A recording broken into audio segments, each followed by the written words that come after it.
Better is better, in the real world and online. At Kinetic, we're all about helping people internet better. With high-speed fiber internet, premier whole-home Wi-Fi setup, plans that fit your life, and down-to-earth people who make it all work seamlessly. Because when we help you internet better, we help you unlock your best. Kinetic, internet better.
Welcome to the Sheridan Yellow Jacket broadcast. My name is Mason Fisher. I'm joined here tonight by Mike Nevins. Mike, we have a conference matchup tonight against the Lake Hamilton Wolves, and I am so excited about this matchup. This is going to be a true test for both teams here tonight.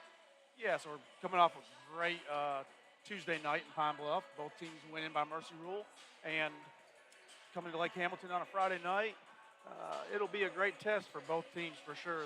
The Lake Hamilton girls team should be pretty solid. Coach Breakville, talking to me before the game, said if we play our game and we take care of the basketball, that we should be in it right to the end, and we can beat them. Yeah, I mean, if you look at the stats, the Lady Jackets are 7-4 on the season. The Lady Wolves are 6-4. So the Jackets have played one more game and won it. So their record is just a little bit better. In conference, both teams are 2-0. But whenever you look at the Arkansas rank, the Lady Jackets are 88 and the Lady Wolves are 63. So there is a little bit of a change there, but they have the same record in conference. You look at who they've played this season, they haven't played anybody good yet. Speaking about the Lake Hamilton Wolves, they've played Pine Bluff and they've played Texarkana. Those are the two conference wins they have. Neither one of them is necessarily one to just brag about. Now, they did win by a significant margin, so that's something to think about. Look at the game history between the two teams. It's 15-15. So tonight we're looking at a tiebreaker. One of these teams is going to be on top after tonight. It's usually been pretty competitive. The years that Lake Hamilton has won against Sheridan in recent memory, they've been really good and won big. But for the most part, the series has been as by the record, has been very competitive. We're going to take this moment to take a break for the national anthem, and then we'll be right back with you guys.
Welcome back here to the Sheridan Yellow Jacket broadcast. What a beautiful facility we're in, Mike. It's here at Lake Hamilton Arena. It is beautiful in here. It is. It was born. It was born. It sure born. was. It was built a couple years before Yellow Jacket Arena, and in all honesty, when after the millage passed, they were starting to work on stuff. They did use this arena as a kind of a blueprint for some of the stuff that we did in the Yellow Jacket Arena. So you see some similarities. Lake Hamilton did spend a lot more money on their arena than we did. So. Yeah, I mean they did. There are some aspects though that I do like about ours better. So, you know, you can spend more, but do you really need it all? But it is beautiful in here, and there's no argument to that. Definitely enjoying the environment, enjoying the space, enjoying the hospitality here, Mike. Seems like a really good school, really good group of people to be around. So I'm excited for tonight, excited for this matchup against the Wolves.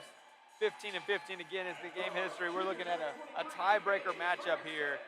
The last matchup between the two teams was on January 30th. In 2024, Sheridan lost by 8. It was 58 to, I'm sorry, lost by 12, 58 to 46. So looking for a little bit of redemption here in this one and trying to gain the lead in that game history. Yeah, so the junior class at Lake Hamilton this year was very, very. Everybody was looking forward to it here at Lake Hamilton when they got here. When they were freshmen, they moved up after their season was over and made a real difference for Lake Hamilton. They didn't make the playoffs that year, but you can see the difference in what they were capable of. Yeah, absolutely. I mean, this is a good team. Lake Hamilton has been a good team for years, and you're going to see it in both the girls and the boys tonight. It's going to be a competitive matchup. Every team that's on this court tonight is competitive. So you're going to have to see not only the Jackets show up, the Wolves are going to have to show up too. Both teams are going to show up and give their all tonight. That's right. Coach Conley does a good job coaching his team. He has over the years. He's had some good talent over the years. Of course, we know what Coach Breakbill's first year here, and he's, we're learning more and more about him every game. That's right. The Wolves are going to win the tip. They're going to get it over to number 5, Easter. Down to number 5 is going to keep it on the wing there, driving towards the middle, gets it to Puckett. Puckett acts like she's going to go right-hand side. Ella Williamson with the tip and the steal. Now she's on a fast break behind the back, getting things started for the Jackets, laying it in for 2. Great move by Ella. Steal, go down behind her back. And coming back on the other end, Mary Lim and Mason Wilson tag team a block. So that's the energy that we need coming out of the gate. We need to carry that all night in this game. And good things can happen, just like they have. Ferguson inbounding, gets it into number 21, Christian, able to lay that one in nice and easy.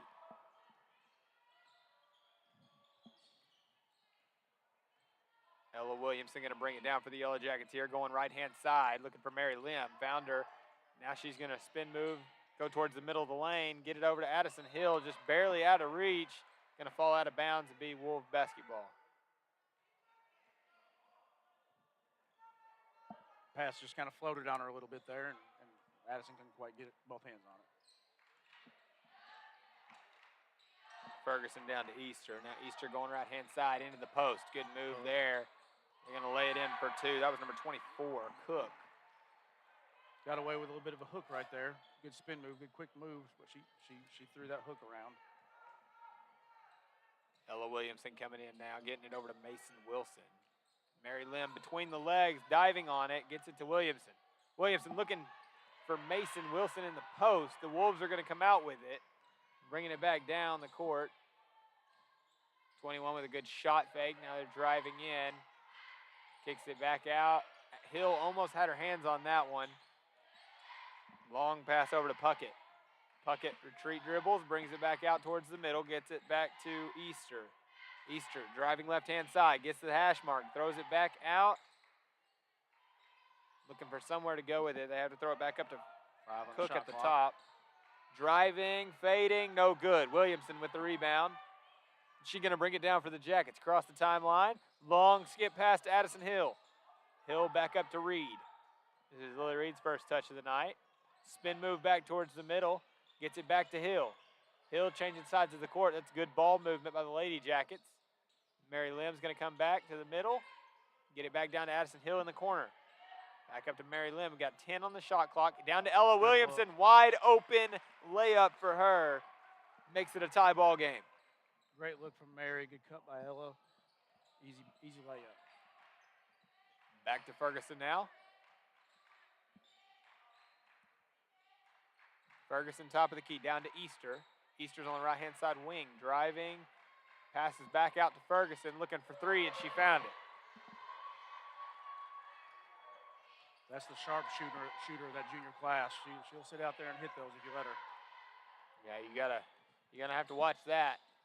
Ella Williamson couldn't hang on to the ball right there. Now Ferguson in the lane on a fast break, is able to lay it in for 2. Wolves pulling away with an early lead. Williamson slowing things down, trying to get an offensive set going. Was looking for Addison Hill on a little back cut there. Now Mary Lim driving on the block. Long pass towards Mason Wilson's batted out of bounds. So you remember Coach Breakbill before the game said that we need to take care of the basketball tonight, and you're seeing Lake Hamilton getting their hands on a lot of passes, a lot of balls, getting almost had a tie up, but they stole it. I mean, it's an active defense. You're gonna have to, like you said, protect the basketball and be able to get around some of these things. And these Coach Conley coach teams from Lake Hamilton, they've always been very aggressive on defense. That right there was the site of a toughness drill. Mary Lim dives down on the ball first, creating a foul from Lake Hamilton. That's right. That is exactly what you want to see if you're Coach Breakville. The effort from Mary Lim. And you hope that toughness and that effort right there just trickles down through the rest of the team and everybody starts getting tough like that. Absolutely. Because Lake Hamilton is going to stay up in you on defense. They're going to bang you, they're going to poke you, they're going to reach, they're going to slap. And you just gotta take it and be tough and fight through it. Nice backdoor cut for Lily Reed, laying it in for 2. Beautiful look. Great play design right there. Good look from Mason going to Lily on the back cut. Easter driving right-hand side, going to get fouled on the shot. Going to get 2 free throws here.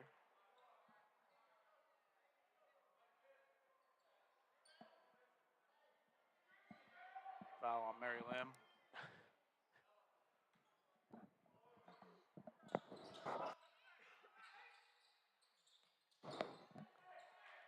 Baseline out of bounds and inbound to bring to the top of the key.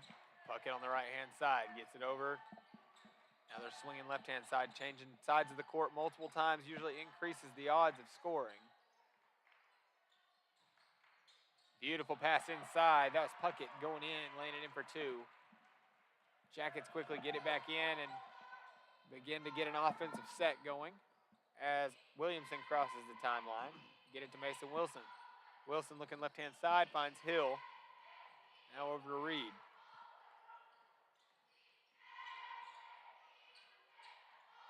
This is great defense being played by Lake Hamilton. Lily Reed's going to drive. Good rebound by Ella Williamson. Throws it up, gets fouled on the shot. Foul's going to be on 23. Haley Ferguson, that's her second foul.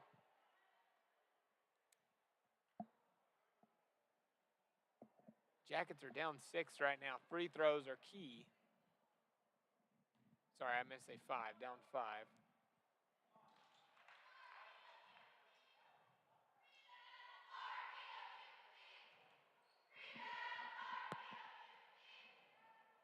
And Ella Williamson fixes that. Now we're only down 3.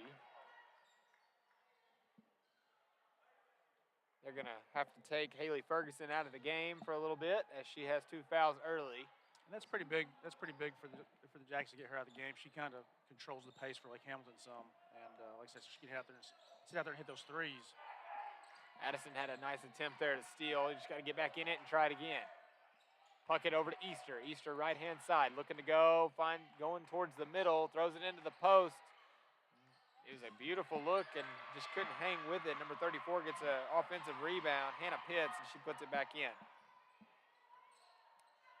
Jackets are not looking to speed the game up. They're using more of a slower approach. Get your offense set, and let's take care of the basketball that way. Lily Reed, top of the key. Addison Hill came across at the block. Mary Lim wanted to drive, couldn't quite get there. Williamson, nice shot fake. Good driving, looking for a little floater in the middle. A little bit too much power on it. A little bit of body right there. Yeah, might have got away with something right there. A lot of contact. Easter now, right-hand side.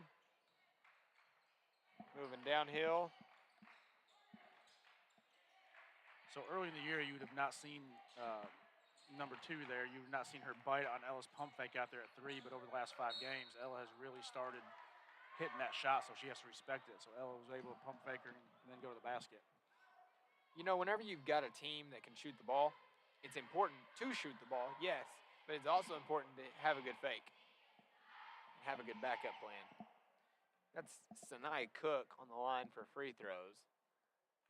First shot's up and good. Gonna get one more attempt here.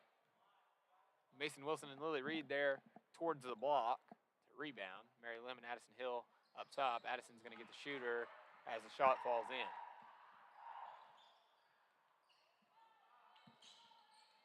Jackets need to get something going here on offense. Mary Lim, left-hand side.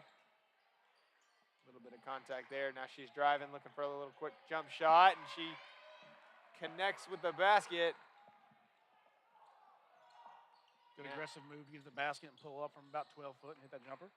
This is kind of a similar scenario to what we saw happen in JV earlier, Mike.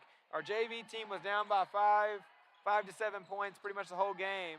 And at the very end of the game, our JV team claws their way all the way back. They ended up losing by 1 point, Mike, but they had a chance at the very end to win it.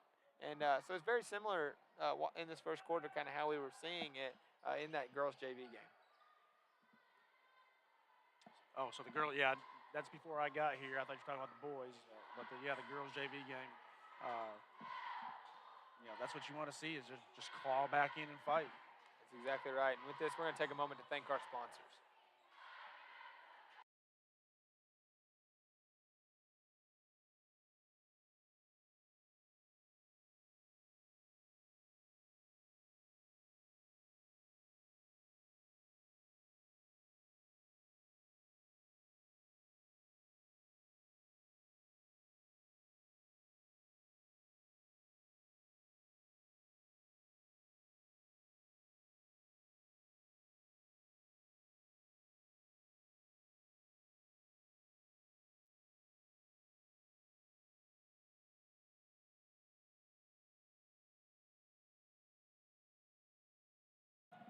Welcome back to the Sheridan Yellow Jacket broadcast. It's Yellow Jacket basketball here. Mary Lim's going to inbound to Ella Williamson, who's going to bring it down for the Lady Jackets. 15 to 10 with a little over a minute left in the first quarter. Ella Williamson's finding a lane, going to pass it back out to Addison Hill, just barely out of reach, going to fall out of bounds. Easter's going to inbound for the Wolves here, and Puckett's going to be the point guard. Point guard Puckett. I think Addison was just trying to float up a little bit, and Ella remembered where she was, not where she is. Good move there in the high post by Christian. Long skip pass. Shot fake, Mary Lim sneaking up from behind, grabbing it, has room for a wide open layup, and it falls. Good job by Mary Lim. Good heads up play. That was her reward for diving on the one earlier. That's right. You just got to continue with the same effort, Mike, and you'll end up getting the exact same thing. Here, finding herself with the ball again. She double dribbled and she realized it. And it didn't get called. Which we're okay with. Yeah, I mean, we'll take it. Ella Williamson spin move, now going towards the middle. Got some room, fading off the backboard. No good. A lot of contact on the shot. She was looking for the foul. Ooh, got a lot of steps. So A lot of steps here. So she bobbled it, so she got a tip and a bobble. So, I mean, Long shot from Mary Lim and a buzzer beater. Doesn't fall. Brings us to a 5-point deficit at the end of the first quarter. yeah, strong first quarter. We'll take it. We're not taking care of the basketball. We've got 4 turnovers really that I have marked down, but I think there's probably a few more than that if you're being honest. So we just got to settle down, relax, take care of the basketball, and hopefully that'll cut away at that lead. Yeah, absolutely. You have to. Breakville kind of said it best, and you said it multiple times. It's taking care of that basketball. I think 4 turnovers in a quarter is a little high, but at the same time, how many have we forced? We've done a good job at getting the ball too and stealing it. So it's finishing. We got to finish. We got to continue to protect we got to protect the basketball. I would think a little bit better. This is a very active defense, and then attack on offense. So Ella's got 3 turnovers. She has 3 turnovers. Like we've talked about before, she's got the ball in her hand more than anybody. Yeah. The point guard's gonna have the most. Yeah, but some of them are just kind of rushed. She could take a little better care of the basketball, but I think she's doing a good job. She's driving to the basket. I think Coach Breakville kind of wants to see her kind of pull up at 8 to 10 foot and take some of those little jumpers rather than trying to get into the trees down there and get underneath the basket. So she would avoid some of that contact. Yeah, absolutely. And get a clean shot off. She's trying to draw the foul, but That's at right. that size, it's kind of hard because you draw contact just by jumping. That's right. And they're not going to call that. It's got to be full on a body bump for it to be called a foul. Well, number 24 for Lake Hampton, she's done a good job. And when she does jump, she goes up instead of in. Yeah, exactly. And a lot of players will tend to lean forward. Great shot there by Lily Reed. Letting it fly from deep. was our first 3 tonight. Yeah, it was. Usually you would not say that in the second quarter. That's right. So it's a little bit late start to be. I think that's the first one we even shot, Mike. 3 ball coming in, trying to respond. Lake Hamilton responds with 2. Still cut the lead down to 4. It's important to take the ball down here and score again. Lily Reed has had very few touches tonight, and I wonder if that's part of the Wolves' strategy or if she's struggling to get open there. No, they're playing her. Face guarding her pretty hard. They are. What a catch. What a catch, cut and catch. And Addison Hill is going to draw some concern after that because they keep feeding the ball to her. There's 2 things you can do whenever you're being face guarded. You can shut down and be like, oh my goodness, I don't know. Or you can fight to get open, and that's what Lily's doing. She's fighting to get open. She's fighting for the ball. And there's also something else. There's 2 things your team can do. They can shut down and say, oh, well, it's hard. We can't get it to our player. What are we supposed to do? Or you can take offense to it and say, well, if they're face guarding her, they don't think I'm any good. Well, watch this. And we spoke about that, last game at Pine Bluff. And some coaches have a different strategy. I've seen coaches before that say, oh, you want to play a boxing one or you want to face guard our best player? Well, then I'm just going to take that best player and set her out here out of the way, and we're just going to play you 4-on-4 because I think my 4 will beat your 4. And it does, because usually they put the best player on your best player. That's right. Usually. Your best defender on the best player. That's Which right. is usually exactly, and that opens up a lot of freedom. Easter with a good, nice patience, able to rip around, still forced to throw it out. Puckett, same exact thing. Long pass, trying to find Easter, going to turn it over, throw it out of bounds. Good defense by the Jackets, forcing a turnover.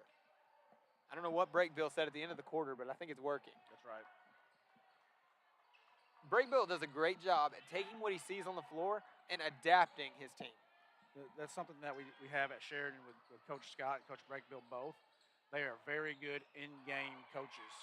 And when I say that, they make changes on the fly, and they make the adjustments on the fly. They'll do it with only a minute left on the clock, Mike. It's incredible. You just don't see a lot of coaches do that. A lot of coaches just try and stay comfortable, and that's just not what we see with our coaches here.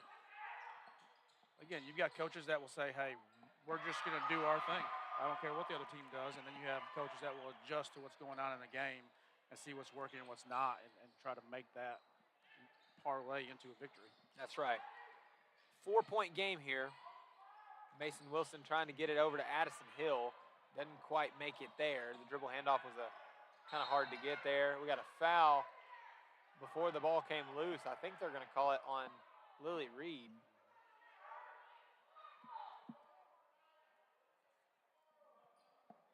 Not too sure I agree with the call. Yeah, so the one when Mary dove on the floor, the Lake Hamilton girl dove right on top of her. That one there, they were both going for the ball, and Lily just kind of got in, bumped her a little bit, but that's what you're doing when you're going for a loose ball. Sadie Sterrett's coming in. Sadie had a great JV game earlier, Mike. She played really good. Her effort was there, so I knew with that kind of night she was going to be getting some minutes in this game. So I'm excited to see her on the floor, give Hill a little bit of a breather. Christian now right-hand side, goes down to Easter in the corner. That's Wilkerson with the ball now. Finds Christian. Sadie Sterrett playing good defense on her. Way to stay in front. Way to block off the baseline. Christian able to make a good spin move. Good offensive players are going to score.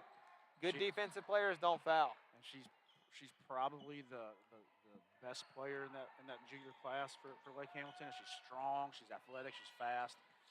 We'll have to help Sadie Sterrett with her a little bit. Sadie stayed in front of her, but she was able just to push her way down in. Keep in mind, Sadie's a freshman. Correct. That's right. Sadie's a freshman, so she's new to this level of competition this year, and really, this is only like her 3rd or 4th game. That's right. On varsity, and so that speaks volume in itself. So the fact that she's staying in front is a huge deal. Mary Lim gets it up to Sterrett. A little bit too much force on it. Gonna go out of bounds.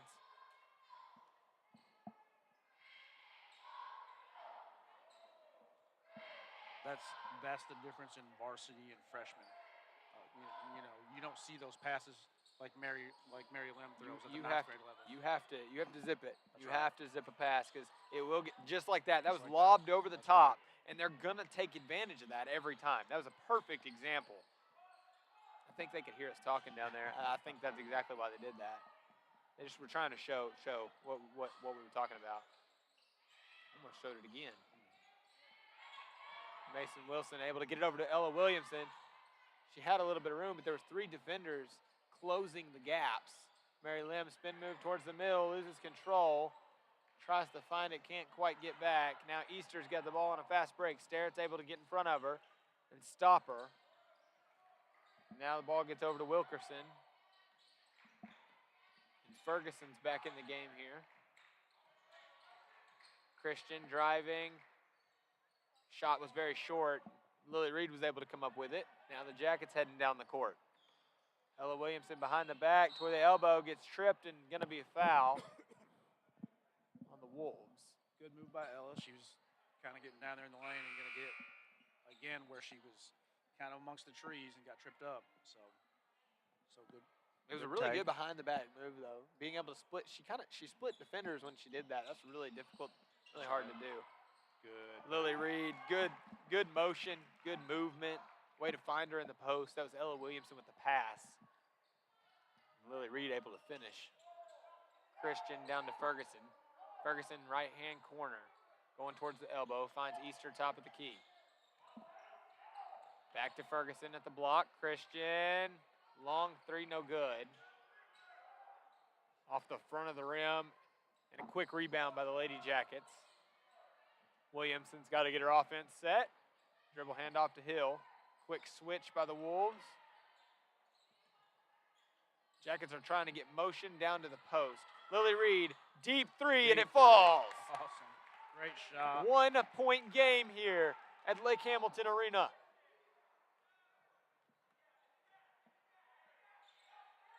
Lily's really found her groove here in the last several games.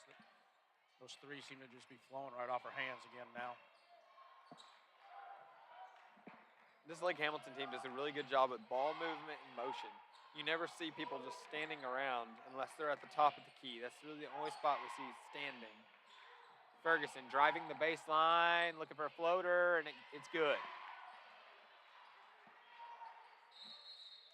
We got a jump ball right out the gate. It's going to be Lake Hamilton basketball. You got to be careful right here. You have to get a stop because right now the momentum is kind of on that switching point. And the Jackets kind of had it for a little while. Don't want to lose the momentum. So you got to get a stop right here or else that momentum is going to kind of switch. We created some energy by diving on the floor for some loose balls, getting some of those hustle plays. And then Lake Hamilton's they've done the same thing now, made a few of those hustle plays, and it's kind of leveled back out. You could tell the film had been watched right there. They knew 34 Hannah Pitts was not going to shoot the ball, did not pull a defender that way. If she was going to shoot, they were going to let them. And nonetheless, now you have 5 people guarding 4. Yeah, left her wide open, so daring her. They were daring her. And she did not bite. However, they didn't score off of that. Dribble. We got a timeout here for the Jackets. We're going to take this opportunity to thank our sponsors and thank all the people that make this happen. Better is better in the real world and online. At Kinetic, we're all about helping people internet better. With high-speed fiber internet, premier whole home Wi-Fi setup, plans that fit your life, and down-to-earth people who make it all work seamlessly. Because when we help you internet better, we help you unlock your best. Kinetic, internet better.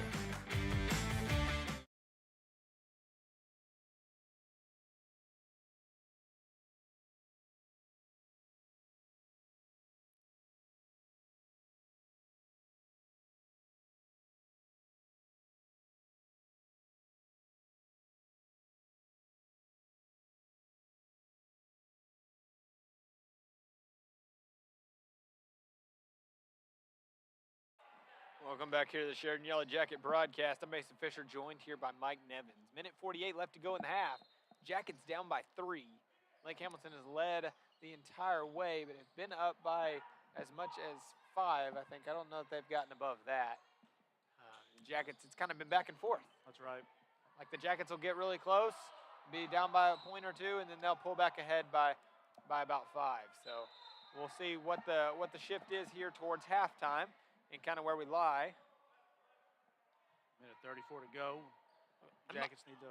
I'm not uncomfortable with where we're at and kind of how this game's gone so far. You know, you want to hang in there, and you know, at the end, if you're just hanging in there, you gotta claw your way out. But you know, you at least want to stay close right now. And 4 shots like that was really good. That was the exact same girl that number 34. I think Coach probably said, if you're that open, you have to shoot. You have to shoot it because they're daring you to. So, you know, you have to bite at that point. And it works out for the Jackets' benefit. Williamson gets it down to Mason Wilson. Not going to call a foul, but they are going to call it out of bounds on Ferguson. And it was a lot of contact. Yeah, I mean, usually players don't just fall down, Mike. I mean, usually something causes them to fall down. Going towards the lane, that was Lily Reed diving on the ball, getting it out to Mason Wilson. That was good discipline. Now Addison Hill, straight out to Mary Lim for 3, in and out. In and out. Good rebound, Lily. Lily Reed fights for the ball. A lot of contact whenever she goes up. No fouls called. And now Christian's moving her way down. Ferguson from deep, in and out as well. Mary Lim from the block, bringing it over for the Jackets. Getting it to Ella Williamson. Able to stop on a dime. That's kind of hard to do with that much momentum going forward. 23 seconds left on the game clock for the half. Playing for the last shot. You want to try to probably Spinning get it around. towards the middle. Oh, beautiful pass. Getting it to Mason Wilson. Ball's just a little bit long. Wolves are going to have 10 seconds here to get the ball down the court and score. Ball's now down to Christian, taking a 3, and it's good. 3 seconds left on the clock. 2, 1, got to launch the ball, and it's going to be short. Brings our score 28-22. Wolves are up by 6 at halftime. We'll take a quick break, and then we'll give a recap here in just a little bit before halftime ends. So we'll be back with you guys shortly. Better is better in the real world and online. At Kinetic, we're all about helping people internet better. With high-speed fiber internet, premier whole home Wi-Fi setup, plans that fit your life, and down-to-earth people who make it all work seamlessly. Because when we help you internet better, we help you unlock your best. Kinetic, internet better.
Welcome back here to the Sheridan Yellow Jacket broadcast. We got about 4 minutes left in halftime, Mike, and we saw a lot of good in the first half. I mean, really, I know there's a little bit of a point deficit. We only got 6-point difference. It's not a lot in basketball.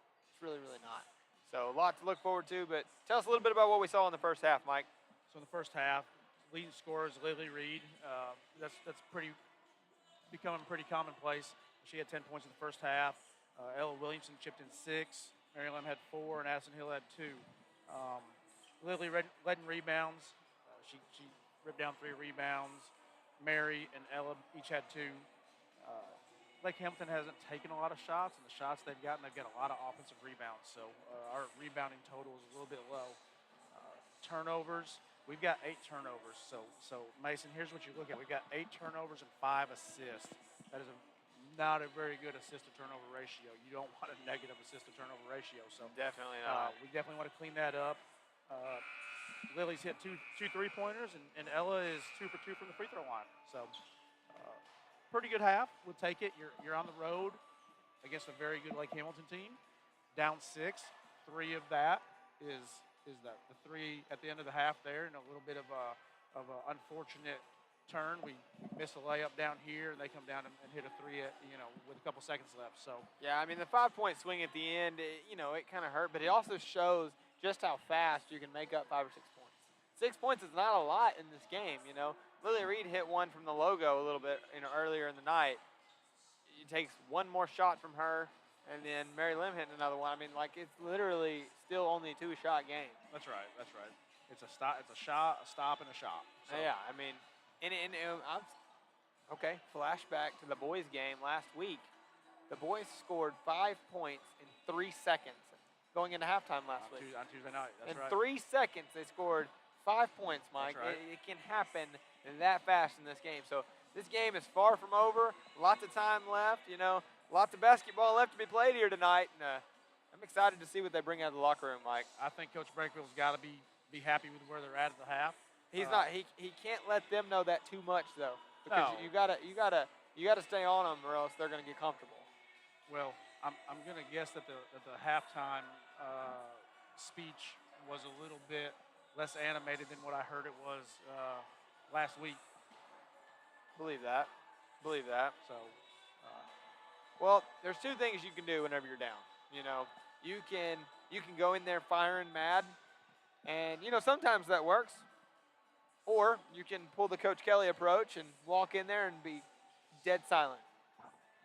yeah, that's right. Which one's going to get your attention more, Mike? Depending on the coach. I mean, it all depends upon the coach. Yeah. So if Coach Kelly comes in and he's dead silent after having some sideline interviews with him and be on the sideline all season, if Coach Kelly comes in and he's silent at halftime, I'm scared. That's a man that knows how to talk and is always looking for things to say to motivate his team. Yep. Coach Breakville, on the other hand, is a little bit more quiet, a little more reserved. Yep. So if he comes in firing mad. If he comes in throwing stuff in the locker room, it's time to stand up and sit up straight. Hey, I've talked to him a lot outside of basketball this season, and let me tell you, it's kind of funny the different ways he's talked to me about how he approaches stuff like that. He's told me a couple times he's had to get on him, and I'm like, hey, it's not a bad thing, it works.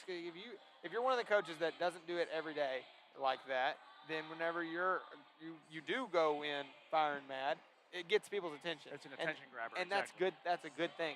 Where on the other hand, if you're one that already uses that tactic to coach, then coming in dead silence can be that attention grabber. So it's kind of awesome to see and to have the self-awareness as a coach to be able to do that. That's right. We'll see what they come out with in this second half. 8 minutes are on the clock for the third quarter, and we're about to get this thing rolling in Sheridan basketball. Looks like with the original starting 5. It looks like the Wolves are doing the same. Ball's going to go into Ella Williamson, and we're going to get this thing rolling. Mary Lim, left-hand side, is going to get high post to Mason Wilson. Screen was set and a good roll. Mason Wilson dribbles quickly, gets it to Addison Hill. She was kind of behind the backboard when she shot. The effort is tremendous as now Lily Reed's able to come up with it. Tries to get it over to Mason Wilson. There's too many people in the way, and that's Puckett that came out with it. Puckett now Swinging to Ferguson. Good contest there by Addison Hill, getting her hand in her face. Lily Reed continuing to fight for it. Easter's going to come up with it. Now you just got to get back, play good defense, put your hands up. Good job by Mary Lim staying in front. There it is. Force the turnover. That's exactly what you want to do. You see the difference there with Mary Lim, who's a senior, been through the wars, the strength, the conditioning, as compared to Sadie earlier in the same situation. Kristen was able to kind of bully her around a little bit, and Sadie will get there. Sadie will learn to do that, but there you see it right there with Mary. This one's going to stay with Sheridan. Number 24, Sanaya Cook, got her hand on it as it was rolling. Real quick, I want to respond to what you just said, and what I saw on the sideline was Coach Phillips kind of talking to Sadie Sterrett and using that moment. I think it was the defense, honestly, to coach her through that, because that's how you learn. You got to play with people better to get better. That's right. That's how you do it.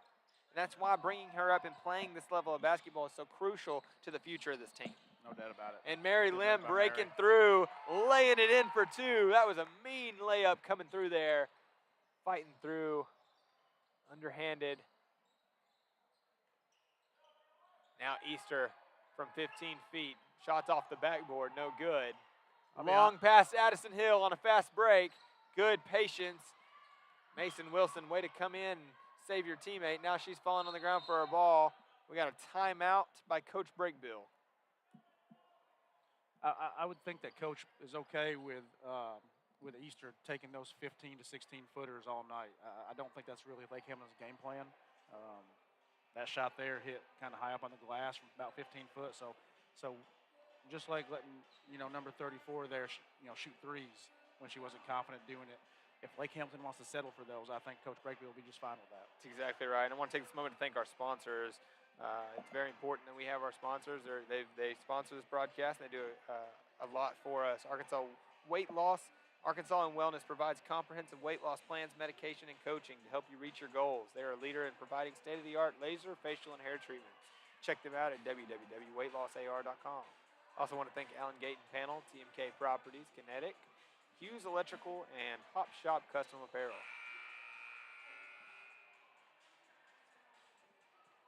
28-24 is our score here, Mike. We were down 6 at the beginning of this quarter, now only down 4. So it's slowly coming back. The girls seem to be pretty loose down there, and so I don't think they're tensing up any. I think they're ready to battle it out the second half. That's exactly what you want. You want effort, coming in. And who do you think has dove on the floor more tonight, Mike? The Wolves or the Jackets? It's been Sheridan. Oh, 100%. I feel like you can't even argue it. The effort, it's just the effort. And usually that will show in a game. And I truly am expecting some of these Lake Hamilton girls to get tired here in a little bit. What a good screen by Mason. Mary Lim going towards the middle, finds Addison Hill, left-hand side. Now back down to Mary Lim in the corner. Lily Reed catches the ball tight. Going to have to try and get a floater. I'm not really sure how they're... Okay, they're going to say that the Wolves tipped it. I was about to say, there's got to be a foul or the ball was tipped for the ball to be that low. Like, you don't have that good of a player and it go below the rim on a normal shot. Lily Reed up to Ella Williamson, top of the key now.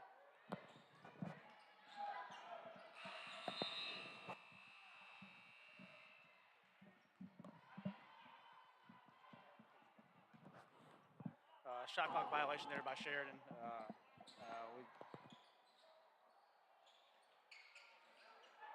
Now right-hand side, that's Puckett with a little jump shot, no good. Ella Williamson's going to come up with the rebound. Got 2-on-1 here, going to need some help. Finds it with Addison Hill. Now Addison's able to bring it down for the Lady Jackets. Gets it back to Williamson before she crosses the timeline. Crosses in 1 second to spare. 1 second to spare. Got a foul there, a lot of contact from Puckett. They're going to draw the foul that time.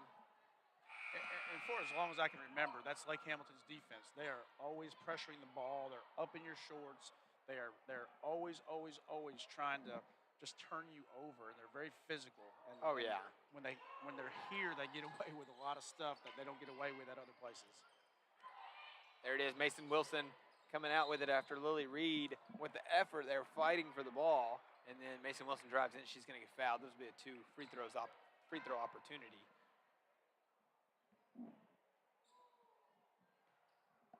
And what you see there is, like you said, the effort by Lily there to tip that ball out to Mason when it was rolling around on the ground. The rebound down here earlier that Ella got, that's because Addison Hill tipped it away from the Lake Hamilton defender and got it to Ella. Now Christian bringing the ball down for the Wolves. Stops right-hand side, now down to Easter in the corner. Easter's got a little bit of room, decides to throw a skip pass out to Sanaya Cook. Going towards the lane now, Easter, shot fake, driving, 15-foot shot off the front of the rim, rebounded by Lily Reed. Now Ella Williamson gonna bring it down. Jackets only down 3 now. Been a great start to this half. You don't need fast points, you just need points. Points and stops, that's kind of that's all you need whenever you're down. Like we talked about, yep. Mary Lynn with a nice rip around, there's 2 more. That was just perfectly executed, Mike. If you're going to give Mary Lynn the right hand, give her right hand and the right side of the court, she's going to burn you every time because she's deceptively quick on that first step. We're down to a 1-point game, Mike, and I don't know that we've seen it this low since the beginning of the game. I thought it hit the top, but it did not. Sheridan comes up with the rebound. 4 minutes left to play in the third. So what I've learned after being a dad in the stands and a coach on the sidelines is up here broadcasting, it's hard not to yell at the refs when that happens. What a great move. Sheridan takes the lead with a backdoor cut to Addison Hill. Beautiful look by Ella Williamson, an assist. And it's going to force the Lake Hamilton Wolves to take a timeout. That's exactly what you want to see if you're the Lady Jackets right now. That's the way to fight by the girls. Force Lake Hamilton to take a timeout. We've come out of halftime and really picked up the pace, picked up the effort even more so than we were in the first half, and they're playing pretty inspired right now. I like it. You got to keep the momentum and keep the drive going, and we'll see you guys in just a minute. We're going to thank our sponsors.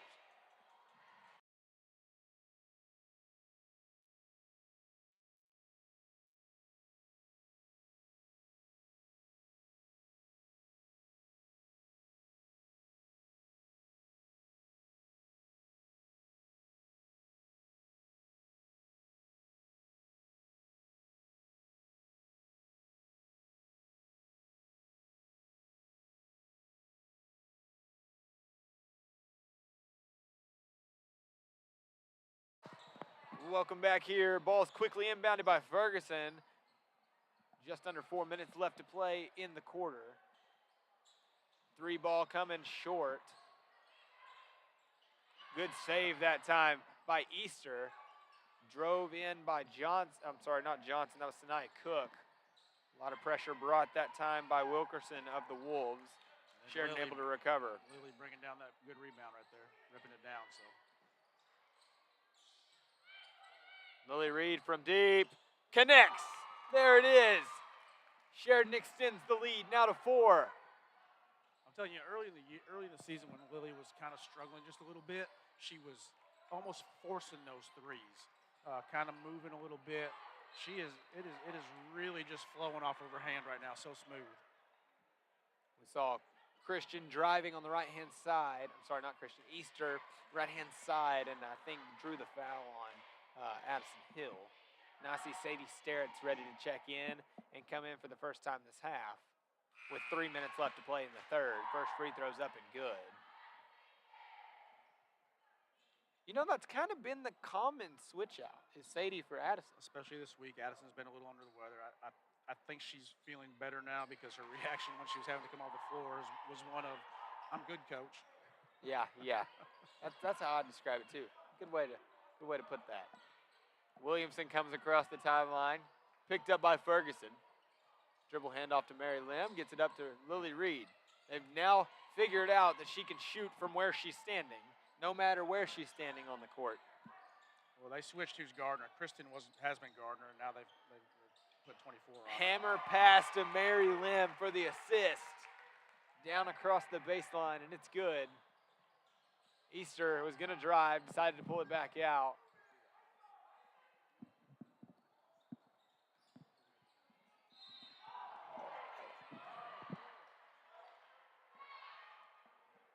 got a foul here.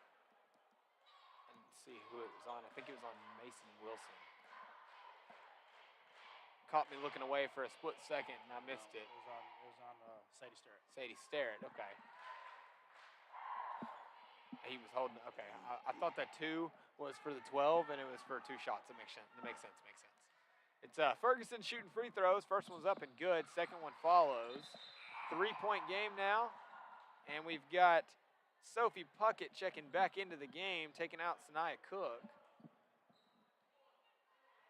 And the Jackets are going to come back down on the offensive end. Let's see if we can get something rolling here and continue this momentum that we've had really for the entire quarter, Mike. It's been a very strong quarter. Oh, they were trying for the back door to Mason Wilson and lost control. Sadie Sterrett tried to recover and just couldn't quite get there.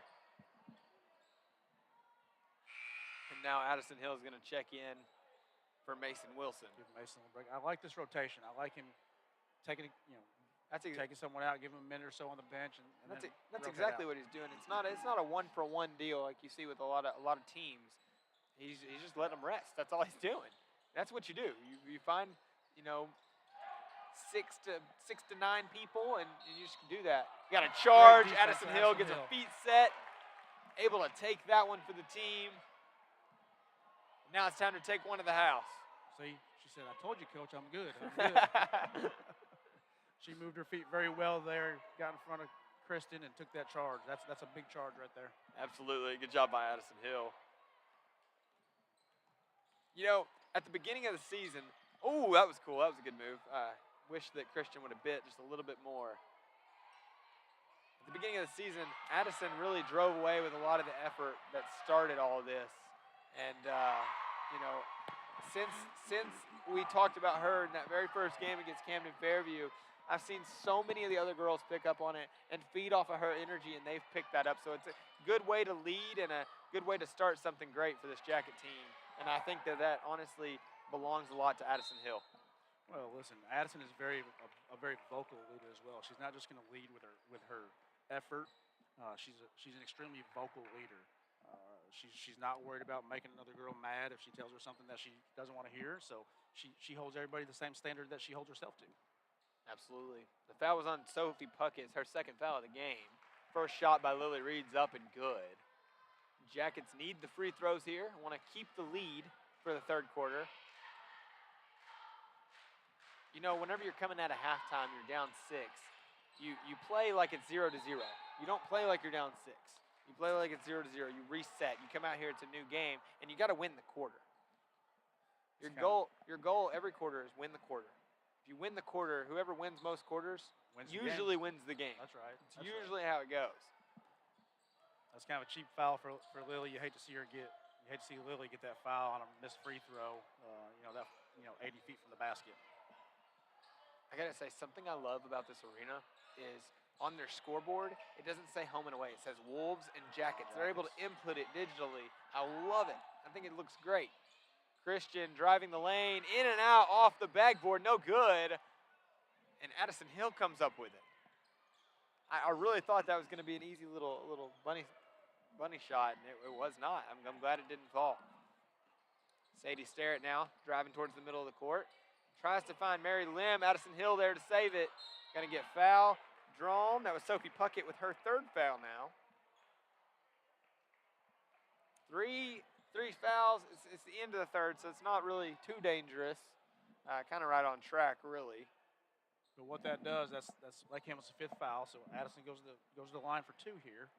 And, that's crucial. Like I said, we need free throws here. With a game this close, a lot of times it's decided by free throws. Overall, Sheridan's done pretty good on free throws tonight. Overall. Am I right on that? Or we were 2 for 2 in the first half, and we're now 3 for 6 in the second half. Okay. So 50% in the second half. You want it to be a little higher than that. Yeah, you do. We definitely want to make those free throws in a game like this on the road. You have to make those free throws. Overall, we're sitting right around 70%, so that's not too terrible. I mean, it's not 100, but as a team, better than 50. 70% is all right. Yeah. 3-2 shot is going to fall for the buzzer beater. Jackets still leading, which means they won the quarter They were down 8 coming out of the half. So that means they won by 9 in the quarter. That's phenomenal, Mike. Very good third quarter for the Lady Jackets. We'll see what happens in the fourth. We'll see how the rotation that Coach Breakville went with in the third quarter, trying to get some girls some rest in the third to gear up because he knows this fourth quarter is going to be a battle. Yeah, and it's really good to be able to come back with your team at a halftime, bring forth that kind of effort. Like I said, I feel like this Lake Hamilton team is getting tired. I really do. I'm starting to see less effort on their end. I'm starting to see shots not falling like they were at the beginning. And whenever that stuff happens, those two things start to happen, you're going to get in their heads. And it's not going to be the same game that they think it's going to be. Well, what we have seen, though, is if it's a close game at the end of the fourth quarter, we sure don't want the ball in Kristen's hands because that's 2 quarters in a row now that she's hit one at the buzzer. That kind of slowed down a little bit of Jacket momentum. You know, Kristen and Ferguson are their top 2 players. Kristen's got 11, Ferguson's got 11. Most of Ferguson's points are coming from outside or mid-range, and Christian's finding a lot of success inside. So, you just gotta take that into consideration. Who you're gonna play where? I think that there's gonna be a lot of Mary Lim on Christian in this fourth quarter, and I think that for Ferguson, it's going to be I'm wrong. Right out the gate, I'm wrong. Ferguson right out Hill. the gate, I'm wrong. Look at Addison, that. And Addison Hill is over here on Kristen. Well, and that's a good combination too. They're going to stay with them too. They're going to face guard both of those players as they're staying with them, and that's why. That's why you do a triangle and 2 is what they're kind of fall into, a triangle zone. We're playing a man, but but Addison and Mary are playing really tight, and what that's doing is, then I do believe our 3 are better than their 3. Yes, absolutely. Mason Wilson, top of the key, and you see they're not playing extremely tight as Mary Lim's able to create enough space to get a little turnaround put in for 2. Good look by Addison on the cut. Easter with all the room. Good job by Mary Lim, staying straight up. That's going to be Sheridan basketball. I think that was Lily. I was looking at Lily, and I said Mary, didn't I? You did. I meant to say Lily. I did see it right. I just came off my tongue wrong. Yeah, Lily just straight up held the ground and forced the turnover. That's a great defense. Tried for the backdoor cut there to Addison Hill. Wasn't quite there. Might have been there on that one. You got to throw it away, and we get a timeout by Sheridan. Lily Reed's going to call that, because she couldn't find anywhere to go with it. And really right there, and I know Coach Breakville was looking for it. We need to get that ball out of Lily's hand, and she had Ferguson on her, so it's a huge mismatch. So you could take Lily right down to the block and force a double team because Ferguson can't guard Lily down there. No, not at all, not at all. And whenever you force the double team, you got somebody open. We'll take this opportunity to thank our sponsor. Better is better in the real world and online. At Kinetic, we're all about helping people internet better. With high-speed fiber internet, premier whole home Wi-Fi setup, plans that fit your life, and down-to-earth people who make it all work seamlessly. Because when we help you internet better, we help you unlock your best. Kinetic, internet better. Welcome back here to the Sheridan Yellow Jacket broadcast. 7 minutes left in the fourth. 3-point game here. Lily Reed had to call that timeout. There's a lot of pressure there brought by Ferguson. So need to get something rolling here.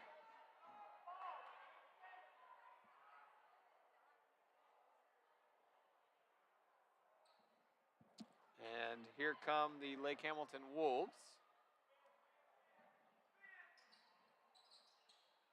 And here we go. They are running a play to create a little bit of space, and it works. Able to get Ella Williamson free. Trying to get something set offensively. Ferguson seems to just be playing that top role. Mason Wilson over to Addison Hill. Hill over to Lily Reed. Now they've got Christian on her. Mason Wilson from 3. Had to shoot it because of the shot clock. Don't know why they, I guess it didn't hit the rim. It didn't hit the rim, yeah. So that's why they call it. So the violation. Yeah, Mason did have to rush it. And, you know, in the past, you've seen Mason actually hit that shot like that. Those of you that don't know, Mike Nevins is the master of shot clocks. He knows all the rules and regulations. So he's my go-to guy on anything shot clock.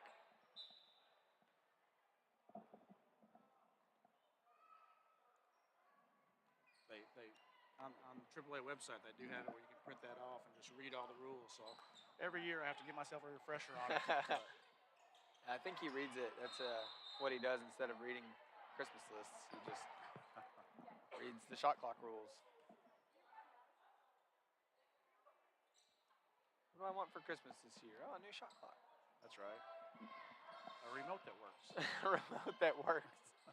Hey, I had them all worked on. They should be working pretty good tonight. Got the stat board tested yesterday. It was working good. Was happy to see all that going good. Addison Hill driving, gets her own rebound. Man, it's hard to believe that there's not contact on that. Mary Lim going to get back. Guard Ferguson. Shot was no good. Got to get a rebound right there. You got to box out. Easter's able to come up with it. Air balls, and now Mason Wilson comes up with it. Jackets really catch a break right there, Mike. It really was, but Mary hustling back and getting Ferguson's way there really set the tone for that play. And you're exactly right. That's exactly right. Good screen by Lily Reed. Mason Wilson into the post. Here's Lily that Reed. mismatch. That was the same mismatch. Now Mason Wilson's going to have another shot. Now it's off the backboard. They're going to say Lily Reed pushed her. Lily Reed definitely has the muscle on Ferguson, and I think she took advantage of it right there. There was a little bit of action in that, but Lily is much stronger than Ferguson, and Lily probably just leaned on her a little bit and was able to allow Ferguson to sell that. Yeah. You know, it's a player trying to make something happen. This was what it is. That's right. Easter, there's nobody playing defense on her. The ball that was a double dribble, wasn't it? I mean, they didn't call it, but I could have swore she dribbled it. She may have held it long enough that they forgot she dribbled. Yeah, I mean, I could have swore she dribbled it. Get it down to Addison Hill, fires out to Mary Lim, shot fake, around Ferguson, going in. She's definitely going to draw the foul on that. 100%. That's going to be Ferguson's third foul of the game. I believe it's on Ferguson. It should No. Oh, wait. Yes. Yeah, it's on Ferguson. Okay. Trying to make sure I got these things right. Mary Lim, first shot's off the back of the rim. 3-point game here. Making it 4 would be crucial. You want it to be a 2-possession game.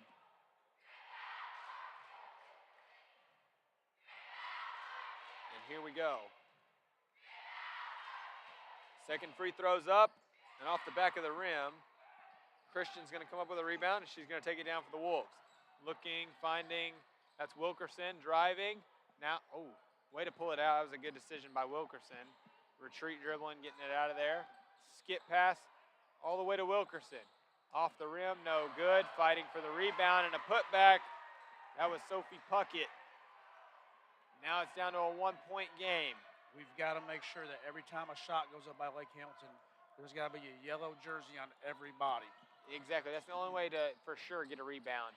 That was a lot of contact from Lake Hamilton for that not to be a foul. Mary Lim looking for 3 off the rim. Going to jump out of bounds as it hits the top of the backboard. That's a tough break for the Wolves there. If I can figure out a way to keep track of all the rebounds, even Lake Hamilton's. Lake Hamilton has a lot of offensive rebounds tonight. Definitely. Yeah. It's something that the Jackets got to correct. I mean, we got 4 minutes left in this game. It's not too late to correct it for it to be crucial. Wilkerson, jump shot. She's able to put it in. That's her first points of the game. Finds her way onto the stat board. And Lake Hamilton takes the lead by 1. That was a good job by Wilkerson, batting it out of bounds. A long pass for Williamson to make.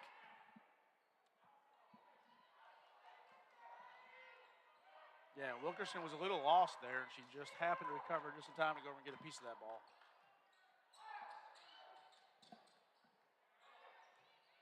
Jackets are kind of moving slow here. You got to, whenever you're breaking out of that little circle motion, you got to break off quickly. Mason Wilson driving, holding onto the ball. Tried for an underhand layup, couldn't connect. Lily Reed playing defense, shots long. There we Sophie are again, Puckett. knocking a body on someone, and Lily picking up her 4th foul. Wow. Which with 3.5 minutes to go, you just got to let her go. You don't pull her in this game right now. You can't pull her this late.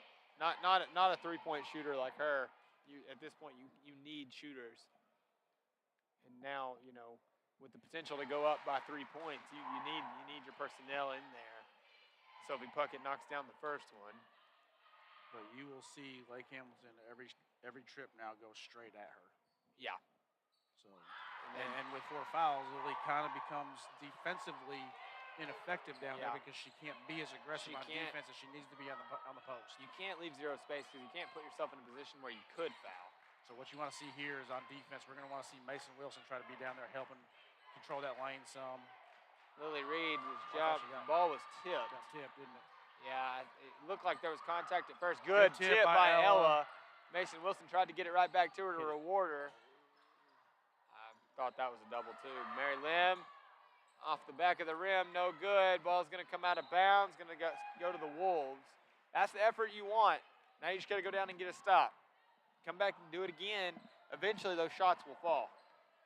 So now we're seeing we've had to use 2 timeouts tonight on loose balls when we recovered loose balls and didn't control the ball. And so now you're looking at we've got 1 timeout left, so coach can't give the girls a chance to get a time, to get a little bit of a breather. Fouled by Wilkerson. That's her 3rd foul of the game. And what you saw down there was an epic save by Mary Lim. She comes up, gets the block. It's going out of bounds. She's able to extend her arms out of bounds and grab the ball and pull it back in. It's like a receiver doing a toe tap before they fall out of bounds. You saw what happened. They attacked Lily. And Lily held her ground straight up, did a great job, not fouling, and Mary was able to come from behind and get on that. And that's all you can do. And there's the backcourt.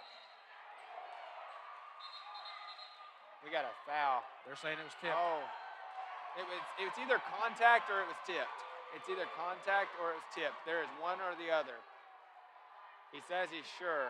The ref is saying he is sure that the ball was tipped.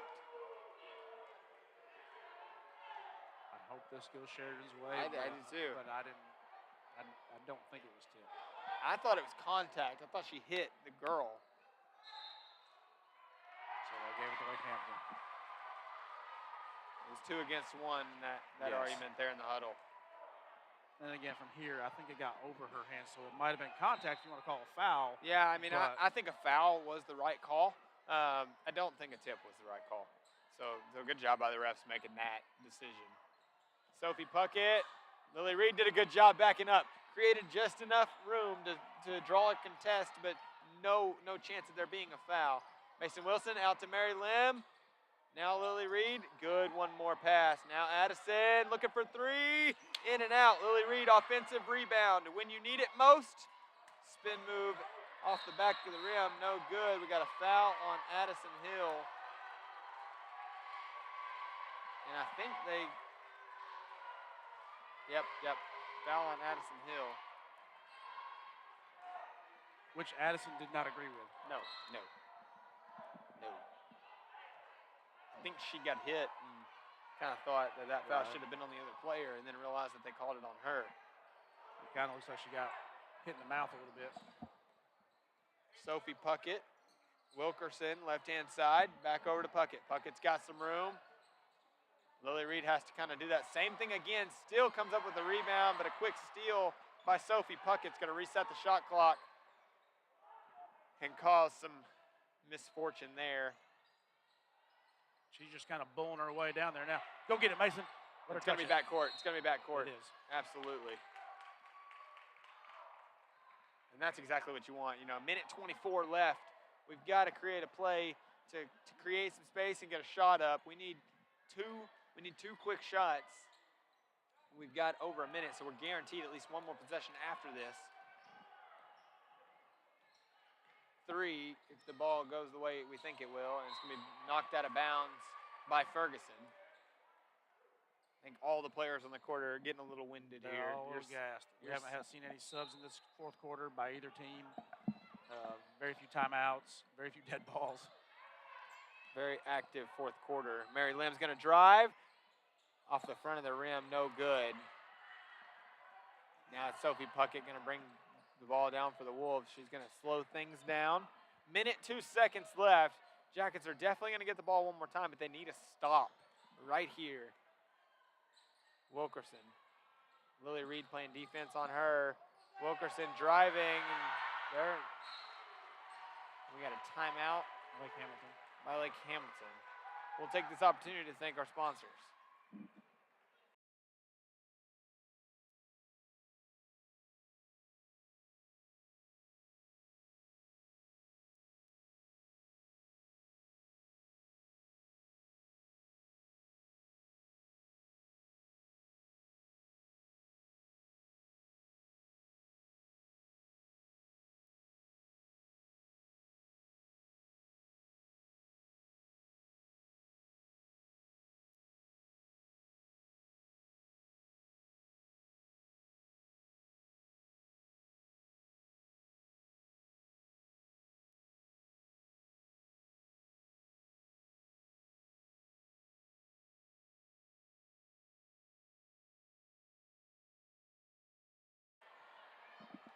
47.6 seconds left on the clock here. It's Yellow Jacket basketball. We got a 5-point game.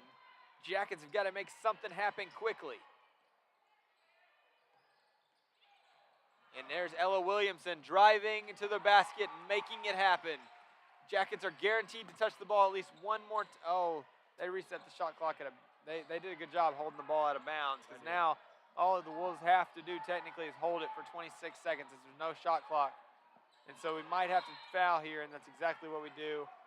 Mason Wilson's gonna foul. We gotta hurry up and get Two more foul. Oh no, we got more. 4 now. One more foul. One more foul is gonna do it, and you got to just keep them from catching it right here. Just get the tip. And there it is. You do not want to foul Ferguson. You want that one. That's okay. There it is. There's the 5th foul. Going to be 2 shots. It's a 3-point game, so you really got to hope they don't make either one of these. Right. And you got to use press defense. If you go down and score, you're going to have to use press. It's the only way to come back in this one. Well, and you're at a point now. If she misses both of these, she doesn't. And she doesn't. So now you have to go down and hit a 3 and get a quick foul. Yep. Either a foul or you're going to have to quick turnover. Yeah. And it's really hard to do because, they're just going to try and separate. They know what you're doing. So, and both of them fall, so that makes it 5 points again. Now Ella Williamson's going to bring it back down. She's going to drive. And it's quick turnover. Sophie's going to come up with it. Sophie Puckett, and good ball movement. Now Ferguson's got it, and they're just going to let time expire. Buzzer goes off. Sheridan falls 46-41. And now the Lady Jackets are 7-5 on the season. Wolves 7-4. So Jackets take their first loss in conference this year. Definitely a good fight, though, Mike. It was a good game. Stayed in it till the last second. And that's exactly what you want to do. They battled hard. Disappointing loss. You had a lead kind of late. But both teams battled hard. Both teams got gas at the end, and for us, we got some good open looks. They just didn't fall. Yeah, absolutely. And it happens. You're going to have games like this, but overall, I think it was a great effort. I think that both teams got tired towards the end of the game, and I think that had a little bit of an effect on it. Fantastic third quarter by the Lady Jackets, and good first half. But just that fourth quarter, you just got to hang in there a little bit longer and fight it just a little bit longer. And here come the Lake Hamilton Wolves and the varsity boys basketball teams. Mike, you got anything for us on that one? So at the end of the girls' game, Lily Reed winds up being your leading scorer. She only had 4 points in the second half. She ends up with 14 for the game. Mary came on and scored 9 points in the second half. So she finished the game with 13. Ella had 8, Addison 5, and Mason Wilson had 1 free throw made. Lily comes out and gets 6 rebounds in the second half. That's big, 6 big rebounds. She did get in a little foul trouble, so she probably could have had more, but she was a little less aggressive there late in the fourth quarter. So she ends the game with 9 rebounds. Ella had 5 rebounds. And the turnovers, we talked about the turnovers. They cleaned it up in the second half. We only had 3 turnovers in the second half that I charted. Now, that doesn't mean that's all we had, but it was a much cleaner second half as compared to the first half. So and that's what you want to see. You want to see improvement from the second from the first to the second. You want to make those connections, and you want to protect the basketball. And overall, we just keep seeing this team get better and better throughout the season. I would say they even though they won last week, I still think they played better tonight than they did last week. So I say last week, I meant Tuesday night. So overall, great effort and a great job by the Lady Jackets here tonight. Where I felt they played better was their effort was better. Pine Bluff didn't give up much resistance. And Lake Hamilton, I'm telling you, this showed me a lot about the Sheridan Lady Jackets tonight, because this is a good Lake Hamilton team. So that shows me we lose by 5 on the road to Lake Hamilton, to a very good Lake Hamilton team like that. I'm very, very impressed by what the girls did tonight, and very, I'm looking forward to see what we do the rest of the season. Yeah, I am too, Mike, and I'm really excited to see what they've got. We're going to take a quick break here, and we'll see you guys. We'll give you a little bit of a preview for the boys' game before we get started.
welcome to the Sheridan Yellow Jacket broadcast. My name is Mason Fisher, joined tonight here by Mike Nevins. We've got about a minute 35 left before the start of the boys game here tonight. We've got Sheridan boys so far sitting at 8-3 overall, and Lake Hamilton overall is 9-2. So gonna be a tight game here tonight. We've got Sheridan's 1-1 in conference, and Lake Hamilton is 2-0 against Pine Bluff and Texarkana. Those are both the bottom two seeds of our conference. So their wins are over the latter part of our conference, and then our loss was to Hot Springs. It was a good game. It was close pretty much the whole way, and then our win was over Pine Bluff as well. So this is honestly a really good matchup. Lake Hamilton right now is projected to be first in the conference based on the wins so far, and then we're projected fifth. But again, that you got to think about who we've played versus who they've played. Now, the couple games that the boys have lost, that they're 9-2, were against some pretty good teams, and then Sheridan has lost to some pretty good teams as well. So I really think we're going to have a pretty good matchup. It will not be for a lack of effort here tonight, Mike. So this will be a lot like the girls' game. It'll be a tough game. You'll learn a lot about your team in this game, and you'll see a lot about where you stand afterwards. Lake Hamilton again will be tough. Now Ty Richardson has moved on. He's at UCA now, playing basketball. He was one of the best players in the state for the last 2 years. So they're having to make up a lot there. Zane Pennington, Coach Pennington's son, is a senior. He'll probably be a very focal point in their offense and in their team. So kind of like what Noah Romine is for us. So. Yeah, absolutely. And if you talk about a little bit of history here, Lake Hamilton has been a great team for a long time. I mean, they've been a great team for a long time. I remember when I was in high school, we saw a very similar version of what we're going to see tonight. A very, very good Lake Hamilton team. And overall, Sheridan is 9-21 against this team. That kind of speaks to how good Lake Hamilton really is and has been for years. But that record doesn't mean anything, because we were 1-27 against Pine Bluff, and we beat them last week. So we're looking to break a little bit of a losing streak against Lake Hamilton as well. And the last game was a pretty significant blow for Sheridan. It didn't turn out very good. So looking for a little bit of redemption here tonight, and looking to fight for it is the Sheridan Yellow Jacket boys, and I know they're ready. We've been talking about it all day long. Just a quick stat for the boys: they play way better on Friday night than on Tuesday night, and they played really good Tuesday night. So I'm excited to see what happens here tonight for our boys. We'll just see their mindset coming out. You'll be able to tell in the first quarter if the boys believe they can win this game. I have a hard time believing that they don't believe, but sometimes you see that. You might think you're beat coming out of the gate because the team is supposed to be so good, and I don't get that vibe from this Lake Hamilton team.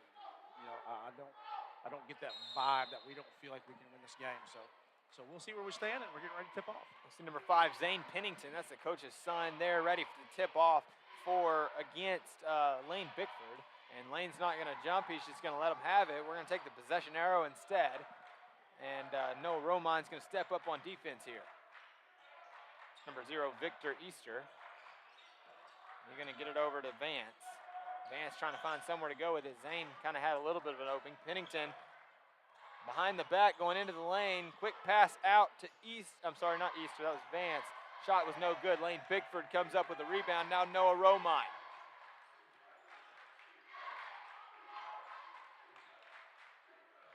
Good defense on that first series. Nate getting out there on the shooter, and Lane ripping down a big rebound. Sheridan's got 4 players that shoot above 30% from the three-point line, and 3 of them are on the court right now.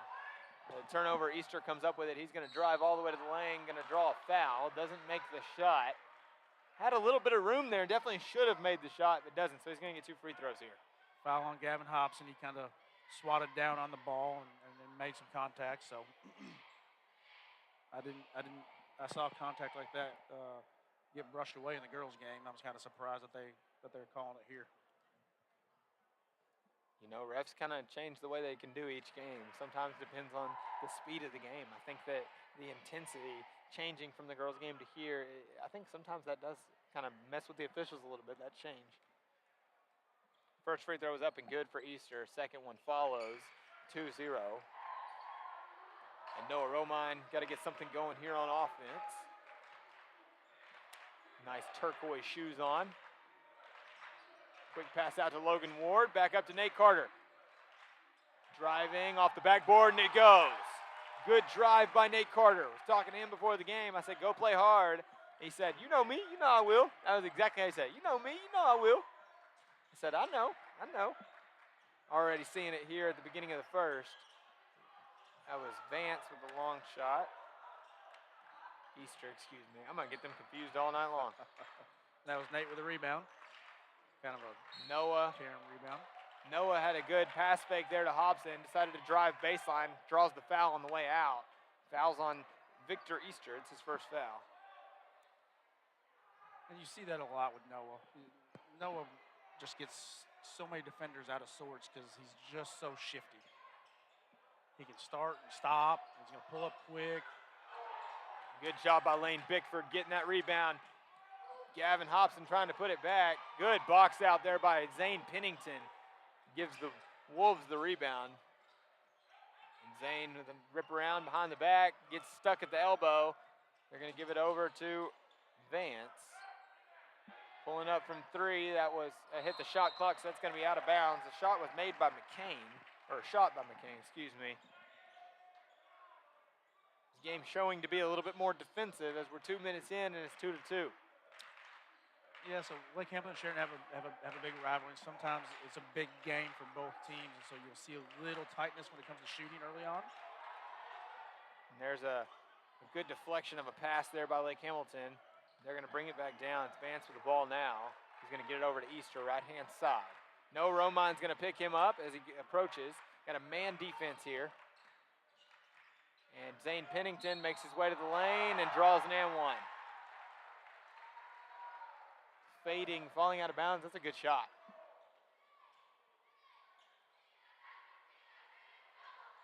I believe that was on Logan Ward. It was. That is correct. When I was in high school, Zane has an older brother. Zach is his name.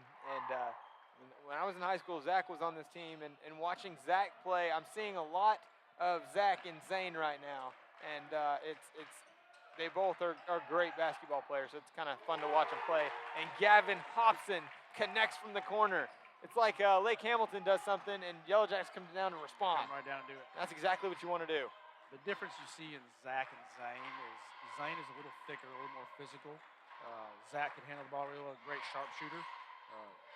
Zane can drive really well. Zane's a little thicker, a little more physical. Ooh, miscommunication there between Vance and Pennington. Pennington tried to cut towards the corner, and Vance just didn't see it, threw it out of bounds. Talk about seeing a pass. This is Noah Romine coming down the court, one of the best court visions of any high school basketball player I've ever seen.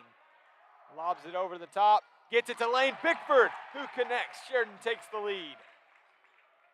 Now we've got a little bit of pressure brought, not a lot, but a little bit, enough to force the ball to Zane Pennington early. Just trying to slow it down a little bit. Slow Lake Hamilton down, let him get out and run. A lot of contact there, no foul is called. Three is up and good for Abernathy.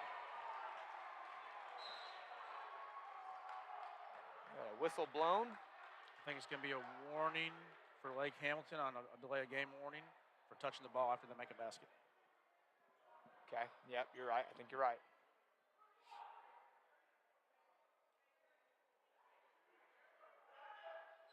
Coach says, I'm good with that. I was like, okay, all right. Go back to playing. Knowing Coach Pennington, he can't understand why that's being called on him at home. Yeah. Yeah. Sounds about right. He was wondering why that would be called in our gym, too. Okay, here we go. Nate Carter, top of the key, going to drive, spin move towards the middle. Lost control there, gets his own rebound, puts it back up. And Sheridan takes the lead again, now by one. This game's going to go, has the potential to go back and forth.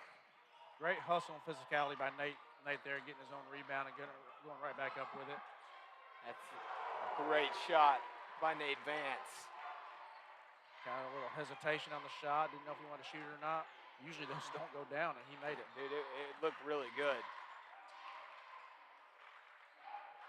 Nate Carter looking for three to respond. Off the back of the rim. Logan Ward tries to get a hand on it. Oh, they're calling the foul on Nate Carter. Nate Vance clearly stepped out of bounds. Wow. If anything, Nate Carter was the one that got knocked on the ground. I'm going to disagree with that one. Yeah, that's kind of a cheap foul, so. I'm going to disagree with that one. I'm not the one with the whistle, though, so it doesn't really matter. Zane Pennington, top of the key. Going to get it over to Vance. Vance driving. He's going to be thrown out of bounds, and ball don't lie. That's your favorite thing to say with this ref, isn't it? Yeah, the gray-headed ref down there. He didn't like me saying that at the table at Sheridan the other night. Hey, but it was true. It was so true, Mike, and I think it was true right there. A quick turnover. And they get it into Lane Bickford. Hey, I mean, look. I mean, does it lie? Here we go. Great feed by Gavin Hobson right there. We got a tie ball game here. 3 minutes to go in the first. I was just about to say, a lot of times Gavin Hobson is ready to shoot that ball like that, and because he had a little space, and he kind of pump faked and bit and found Lane. So great find. Easter able to I'm sorry, that's not. That was Abernathy able to drive. Good pass by Zane Pennington. Abernathy corner gets it to Pennington. Pennington going towards pull up. Nice shot. He was jumped up fading. I didn't think that was going to go in with three defenders there, and it did. Just tells you how good of a basketball player he can be. Between his brother and Ty Richardson the last 3 years, getting to watch him, they both did that exact same thing.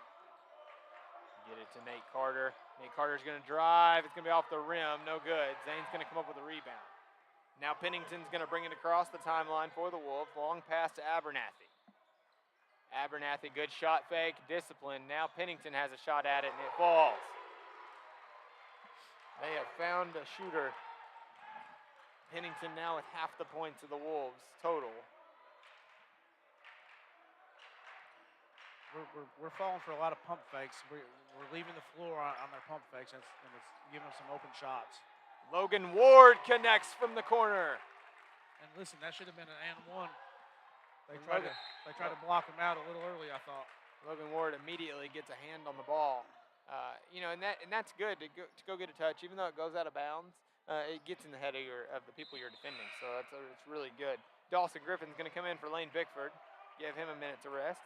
You see Lane putting in a lot of effort, so you want to move your big guys in and out. Yeah, and Dawson's one we see. He gets a lot of time. He's a sophomore. He does a really good job at the post, and I'm excited to see his future. But I just love the rotation there. Easter over to Vance. Vance top of the key. That's Nate Carter with the defense. Logan Ward playing on Pennington. They have to swap. No foul called as the air ball comes up. That is one of those things where if a player falls down, it is guaranteed to be a block or a charge every time. And they should have called it. Good job by Nate Carter recovering. They try to throw it off of Nate Carter out of bounds. And Nate's just like, okay, I'll take it. That's where his quickness comes in, his hands. He's got quick hands. And good cut, good find by Noah. Speaking of quickness, did you see how Noah immediately threw that pass over the top? Beautiful pass, great execution. And yet again, Mike, we have a tie ball game. It's going to stay close. It's two great teams with a lot of great effort. Vance shooting off the back of the rim. Hobson's going to come up with it. Big rebound by Gavin. And the shot clock and the game clock are about 0.9 away from each other. So it could be the last shot.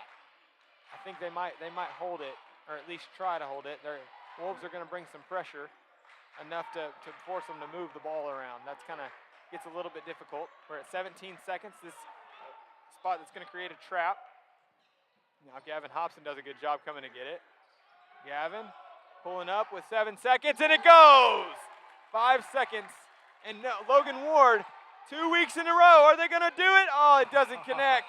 I thought we were going to score 6 this time in 3 seconds. But no, it doesn't connect. But Sheridan Jackets are going to lead 19-16. And with that, we're going to thank our sponsors.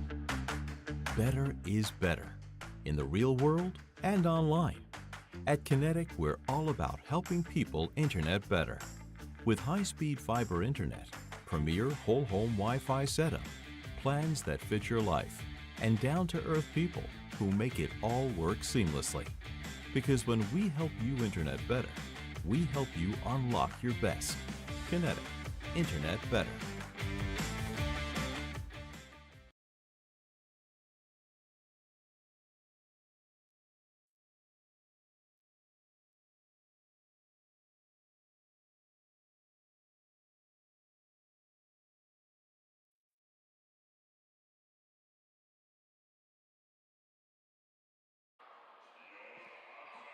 Welcome back to the Sheridan Yellow Jacket broadcast. I'm Mason Fisher, joined here with Mike Nevins. We've got So we're getting a kick out of the music that's playing. Yeah. In between quarters, they're playing the Grinch song and showing different fans. different fans just sitting around, laid back. Usually they have a straight face, like just That's right. stone cold. I'm waiting on them to show us as the opposing team. They're up avoiding here. us. They don't want to put blue shirts up there. It's a little bit like. So Mason, if I'd have told you that Sheridan would be up 19-16 after the first quarter at Lake Hamilton, and Noah Romine has 0 points. Wow. Now he has 3 assists, but he has 0 points in the first quarter. I would have had a hard time believing it. I don't think I would have believed in it, but since I'm here watching, Mike, I'm gonna believe it. But it's not even. Look at the pressure that Easter's having to put on. Right. I mean, he's playing up on him the whole time. He's bringing in. What that tells you, though, is the rest of Sheridan, namely Gavin Hobson, who now has 8 points, and Yeah. Nate Carter, who has 6. And Lane Bickford has 4. Lane has 4. Logan's hit a big 3. So the rest of the Sheridan Yellow Jackets have showed up to show that, hey, take no away from us, and we're going to still beat you. Yeah. That was a good call. That was a good call. His hand came down and drew the contact.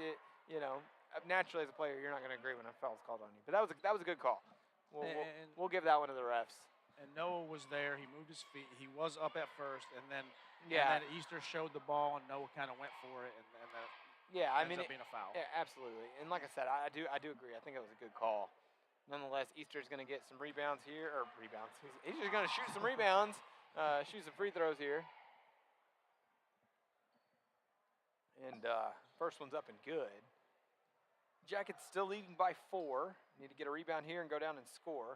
Wolves only have 1 person in to rebound, probably because they were pretty confident in the shots going in. You see teams usually do that. Pressure is being brought. Sheridan has no problem breaking the press. And I bet you they don't press next possession. What a great pass by Gavin Hobson to see that, and then a cut by Logan Ward to It finish. couldn't have been 1 inch different because the foot of the defender was right there. Perfect pass. I don't know if you know just how hard it is to make that cross-court bounce pass like that. That is such a great because pass by Gavin your Hobson. defender naturally jumps and kicks his feet, so it's really hard to do. Great hands, Gavin. Yeah, Great hands by Gavin. It did go off the back of Lane's foot. But Yeah, great it hands did. by Gavin. It did. Gavin didn't want it to be that way, Right. of course, but no, the right call there. So Abernathy, we really don't have bad refs here tonight. We really don't. There it is, Offensive Nate foul. Carter. That's Perfect. his 13th of the season, Mike. Taking the charge. That's 13th charge of the season for Nate Carter. Wonderful. It seems like every year Coach Scott has one kid that just is a master at taking I charges. was thinking about that this morning. You're exactly right. One person every year does phenomenal at it. And this year, it's Nate Carter. Last year it was Addison Reynolds. Yeah. Addison would take and as a big man taking charge after charge after charge. And they take pride in that here on this Yes. Yellow Jacket team. Joe Scott spends time making sure his players know how to. Whoa, that's a late foul call. Who are we calling this on? Logan Ward. That's his second. Woo. I'm gonna disagree with it, but here we go. Looks like a lot of ball. Should have been. I thought it should have been a tie-up. I honestly thought they were calling it on Noah, but then I really would have disagreed. But being on Logan, the player, ran into him, so I guess you can call a blocking foul. 3 is up and no good. Good job by Logan Ward getting his hands on it. Good job. I like how Noah kind of came back with the ball there, slowing it down. Logan Ward, good discipline. Oh, just couldn't connect off the front of the rim. Now Pennington's going to bring it back down for the Wolves. Long pass there. Vance, shot fake, and we've got another charge. One thing you cannot do is drop your shoulder That's right. And that's 2 times now they've dropped their shoulder. Especially and not with a smacked. defensive team that is always in good defensive position. They move their feet and have very good defensive position. And then the basketball IQ of Nate Carter and Noah on that one, to know that when that shoulder went down, I'm going down too because I'm going to get that charge call. Yeah, absolutely. You know, you gotta. I saw it earlier, and I think it was. I don't remember which game it was in. It was a JV game, but I watched the charge was attempted to be taken. It was Lake Hamilton trying to take it, and he started falling way before the contact. And what you got to do is you got to feel the contact and then sell it. Okay, that one they're going to call a blocking foul. And it was because just what you were just talking about. Nate was there, but he started to fall backwards before the contact, and didn't let the contact take him down. And I think that Coach Scott is getting on to Nate Carter on that.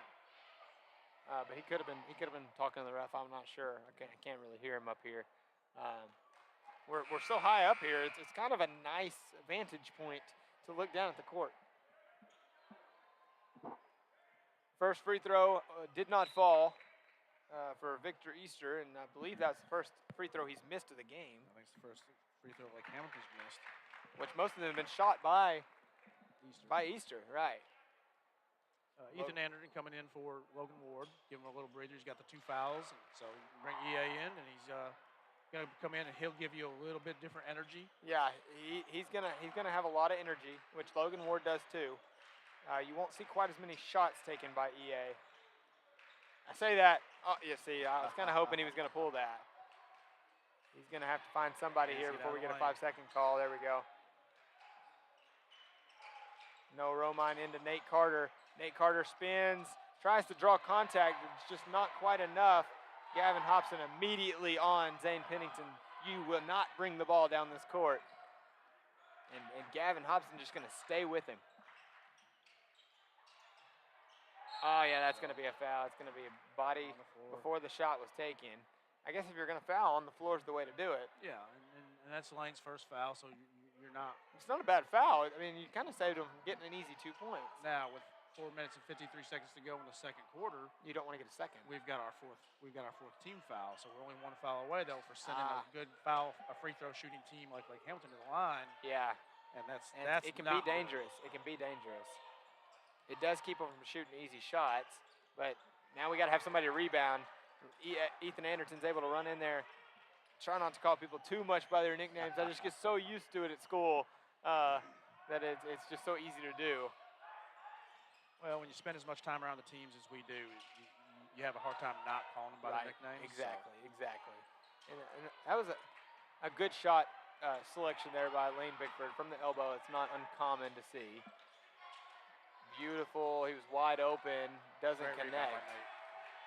Yeah, absolutely. He comes in there and fights away from 2 people to pull off the defensive rebound. Good job by Noah Romine using the screen. Unable to connect.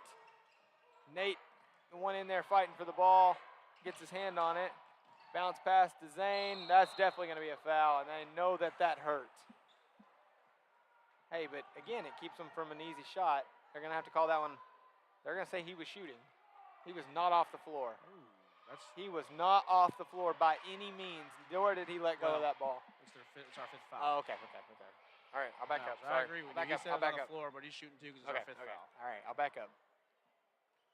I kind of forgot about that. There it is. You said it earlier.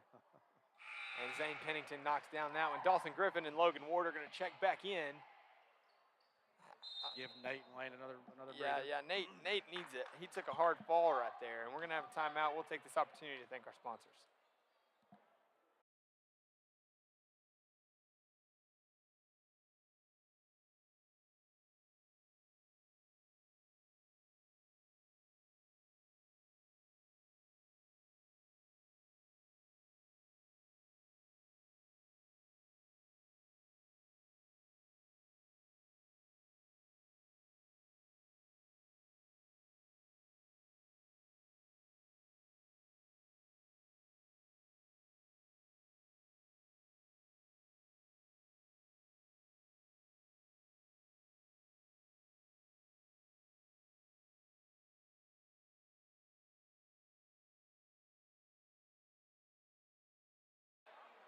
Zane Pennington's second free throw is fixing to be underway. Clock is stopped, and it's free chance at points. He does not make it. Gavin Hobson comes up with the rebound. That's a lot of hair on top of his head. Look at it just flopping around. I look at it on that court. There's you could do a lot of that. You know, they used to cut your hair for locks of love. Oh yeah, that's right. Ethan Anderton pulling up from 3 off the rim. Dawson Griffin with the rebound on the floor. Who's the foul gonna be on? It's gonna be on number 20, Wyatt Ray. And that was a very good offensive rebound by Dawson. He went up and got it at his highest point, ripped it down with one hand because he was being fouled with the other hand. They were holding him down with holding his other arm down. So great rebound by Dawson Griffin. Good strong rebound. Gavin Hobson. Good defense being played by Zane Pennington. Dawson Griffin with the turnaround and 1. Way to go up strong with it, Dawson. That was good. That's the same type of stuff we saw from him at Camden Fairview in the first game, you know, early on. Yeah, went down there. Absolutely. You know, and it's that kind of effort you want to see from the center down low. And Lane Bickford's been doing it all season. Dawson Griffin's been doing it all season. It doesn't matter which one's in there. That kind of shot is going to get made at some point. That's right. And it's the 4th team foul for the Wolves. So at this point, you're going to get 2 free throws regardless, of course, unless it's another and 1. So that's great. Shots up and no good. Ethan Anderton with the offensive rebound. Big swat. Dawson Griffin puts it back in. 2 offensive rebounds, and it's successful for the Yellow Jackets. The whole face guarding thing is working for the Yellow Jackets because, you know, they're paying a lot of attention to Noah Romine. Keeping the ball out of Zane's hands. We're paying attention to Zane, and the 4-on-4 is working out in the Yellow Jackets' favor right now as they lead by 4. Oh, they hit that number 12 hit that 3, and that, you know. It was a good shot. It was. Gavin Hobson. Oh, I thought he was going to pull up. Gets it to Logan Ward. Now Noah Romine. Good dish. And another assist for Noah Romine to Dawson Griffin. That's such unselfish basketball. Hasn't even been able to shoot very much, but says, hey, Dawson, you're open. Here you go. A lot of teams leading scorers would be extremely frustrated and would have forced something up right there. Yeah. And Noah, being the unselfish leader that he is, makes a great dish to Dawson. Gavin Hobson trying to respond off the rim. Ethan Anderton fought for it, able to get it to Dawson Griffin, but number 12 ends up coming out with it. That was McCain for the Wolves. Now Easter. From here, that shot looked really good. It came off Gavin's hands. I thought it was in. Oh, there it is. Yep, that was a good take. Good job by Dawson Griffin not drawing a foul. You can't really do much from that angle. And a quick comeback for the Wolves now, a 1-point game. Jackets got to get something rolling here. Leave a little bit of room for Noah Romine. Can't quite connect. Ethan Anderton trying to fight for the ball there. Can't quite come up with it. Now Zane Pennington with the ball. Going to drive towards the lane, middle of the lane, able to put it in. And the Wolves take the lead. That was a very strong move by Zane Pennington. He goes to the basket hard. Wolves have some momentum here. I can't believe there wasn't a foul call. I can't either. That was a Someone lot of just swung contact. Gavin to the floor. And now they get it into Logan Ward. Got to be strong with it. They're going to call a foul on that one. And he's going to get 2 shots here. Logan Ward's somebody I like to see at the free throw line. Very good shooter. You know, and sometimes you'll see where good three-point shooters are not fantastic free throw shooters. But Logan is an exception to that. Now we maybe shouldn't have said that prior to him shooting them. I'll determine in a second if you were right on that. There we go. Mike, come on. No, I'm just kidding. You know, and I yell at announcers on TV all the time when they do that. And you know there's probably at least 10 people at home right now that are like, Mike, what are you doing? No, I'm just kidding. It's your fault, Mike. That's right. We're about to see Kip Studdard make an appearance, coming in for Logan. Hey, there it is. There it is. Connects on the second one. Makes it a tie basketball game. Yeah. Hey, I want to flash back real quick to the first quarter. Right now, with a minute left, we were tied in that quarter as well. That's right.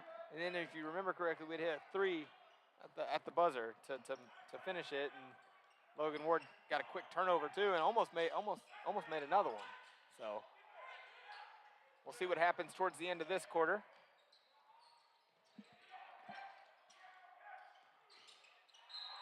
Got a foul. It's going to be 2 shots. Shots are going to go to Nate Vance. We'll see. There, that is very ticky-tacky. Called from the ref on the baseline on a drive like that out at the top of the keys. And Coach Scott's not happy.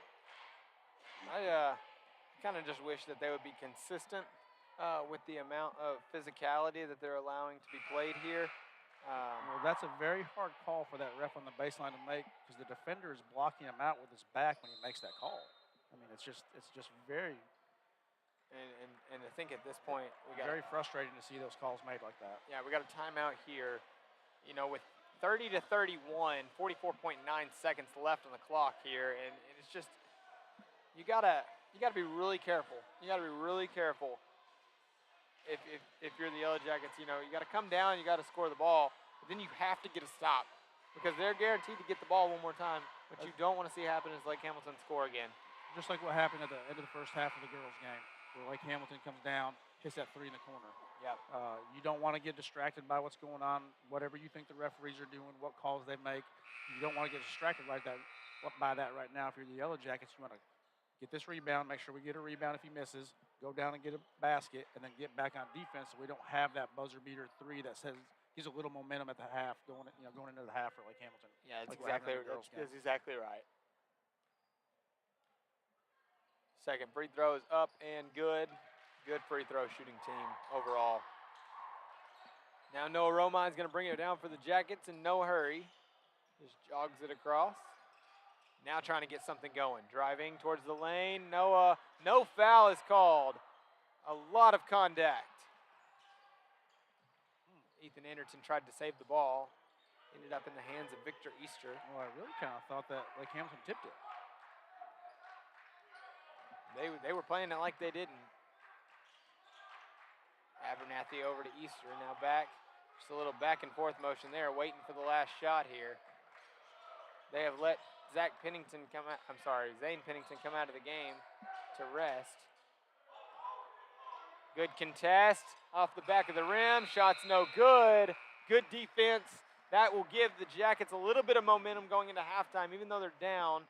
Jackets win the first quarter by 3. Lake Hamilton wins the second quarter by 5. So nice, tight, close game here going into halftime. We'll take a little bit of a time for halftime, and then we'll come right back and give a little recap.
Welcome back here to the Sheridan Yellow Jacket broadcast. Mike, we had a phenomenal first half here of basketball.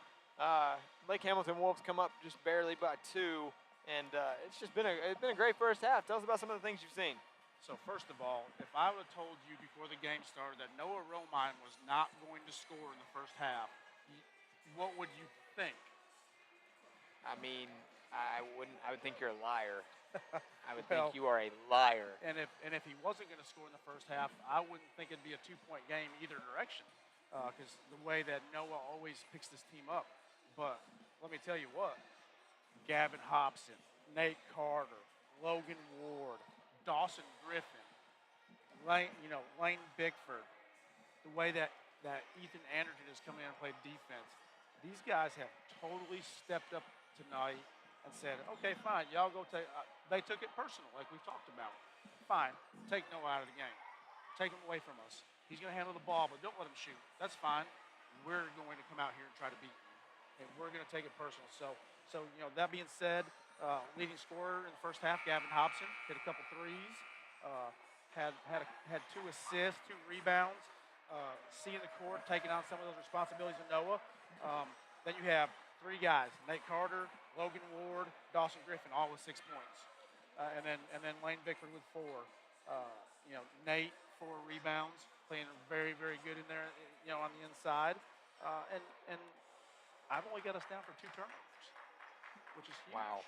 Yeah, that's phenomenal. You got to protect basketball, and you're exactly right. They've kind of taken Noah Romine out of the picture, but I do want to note, those of you that were watching this warm up out of halftime, Noah was practicing from about 6 feet behind the 3-point line, maybe even further. Like, he was practicing. He knows that that's the shots that's coming for him. And even with him not making any points in the first half, there at halftime when he was doing that, I was watching him as well, and he was draining them. He's ready. He is ready. And that's why it's important to shoot after halftime, especially for a player that hadn't had very many shots. So excited to see what this second half brings. Coming out quickly, Zane Pennington driving, gonna get it to Abernathy, fake shot, quick pass out. Advance Euro step, falls. Good connection there. And something that the Wolves wanted to happen straight out of halftime. So now the Yellow Jackets have got to get something rolling. They don't pick up Noah until they get to the 3-point line this time. And Lane Bickford's able to lay that one in for 2. Good response for the Jackets. Now Zane Pennington. Good trap coming. Long lob pass. We didn't have anybody there to get it. Zane gonna drive. Lost control of it. I think Nate Carter got hit in the eye or something right there. Oh, he's laughing. He's laughing. I think he wasn't expecting him to lose control of the ball right there. I thought maybe his eye was bothering him. I think he got popped in the nose again like he did at Pine Bluff the other night. He laughs off the pain. I swear he does. Now Gavin Hobson, right-hand side, going to get it up to Noah Romine. Launching one deep off the back of the rim. Couldn't quite get it to fall. It was on line, just a little deep. Definitely. It looked good. Now Easter, good job by Lane Bickford. And that's going to be a foul on Victor Easter, as Nate Carter couldn't quite make connection with the ground. Going up after that ball, hustling to go get that rebound, and they undercut him. So. And now Noah Romine coming across the timeline for the Jackets. Quick pass to Logan Ward. One dribble and a skip pass to Gavin Hobson, stepping behind the line off the back of the rim. Nobody's there. Good job by Logan Ward. He gets it to Nate Carter. Should have been a foul. Should have been a foul from behind. Should have been an and 1. And Coach Scott definitely saw it. Zane Pennington gets away with one right there in the home gym. Yeah, I think the refs probably got spoken to that Zane's not supposed to have 2 fouls in the first half. Yeah. Not at home. Not acceptable. Ripping the baseline. Good move. Now McCain from 3. No good. Same team. Hobson. Good pass by Gavin Hobson. He was going getting down, it to Noah Romine. Noah driving all the way. Going to draw the foul. Noah's first points might be off of free throws tonight. There it is. Hang on. Wait. Just wait. Nothing's official till the shot goes up, okay? Don't look at me like that, Mike. If only there was a camera pointing at me so you guys could see what Mike just did. So Hang on. There's the There's difference. one. There's the difference. if he'd have missed one, Mrs. Coach Scott would have got you. I'm sure she appreciates you saying that. Calling her out on the air. Yeah. I feel like this is more of a battle between me and you, Mike. Hey, Right, Mike, look at that. Yeah. Noah Roman knocks them both down. Oh, you made me nervous whenever you looked at me the way you did. I was like, oh, I just did it, didn't I? Oh, no. And now Zane Pennington goes. There's no foul on that one. Going to be out of bounds on the Wolves. The Jackets have found a little bit of a momentum here after they take the lead with Noah Roman's free throws. And sometimes that may be just what Noah needs is to see a couple free throws go down, see the ball go through the goal, and that'll open up some of these threes that he's about to take. And Nate loses control there. They got a hand on it. Zane's gonna drive all the way down, launch the ball. Now Vance taking a shot, gonna be really short. Gavin Hobson tried to grab it, just couldn't quite get it. Gonna be thrown out of bounds. And it would be Lake Hamilton basketball on the baseline. We haven't seen a lot of inbounding from the baseline this game, Mike. It's been a lot of sideline, not a whole lot of baseline. They quickly throw a lob, and it's unsuccessful. That was a very bad pass that was broke up by the YellowJackets, and now Noah Roman's going to bring it down the court. Coach Scott was yelling lob, lob, lob. He knew watched it was the coming. film. He knew that. Now Noah Roman with a floater off the rim, no good. there's- Abernathy. If there's two coaches that know what each other are going to do, it's going to be Joe Scott and Scotty Pennington. Yeah, They've probably played each other so many times that Right. at this point you can't surprise each other. two of the best coaches in our conference too, I would say. I mean, we've got Yes. some really good coaches in our conference. No doubt about it. But these are two of the greatest right here. I'd say Coach Dixon's up there too, definitely. Oh. Over at Pine Bluff, he's a great coach. Man that wins 2 state championships Yeah, in a row. Can't You argue gotta- with that.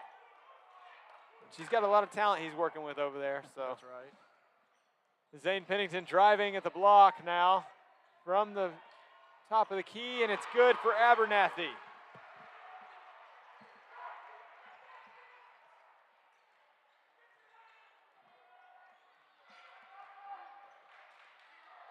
Got a tip from behind. That's Yeah, and that throw it creates. away, but they throw it away. Good. Yep, they wasted a steal right there, and then we got a timeout for the YellowJackets. So we'll take this opportunity. We want to thank our sponsors.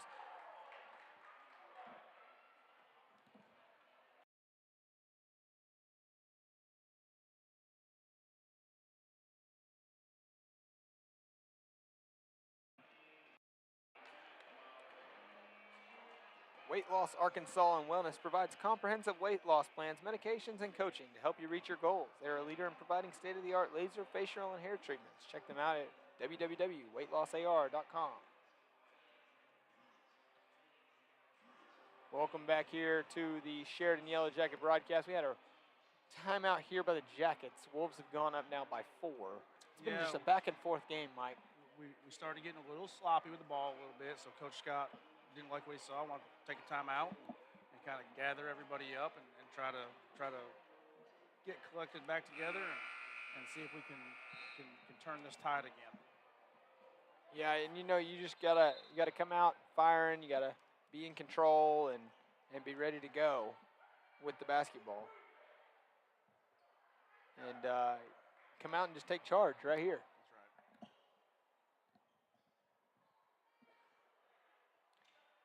Sheridan YellowJacket basketball from the opposite end of the court.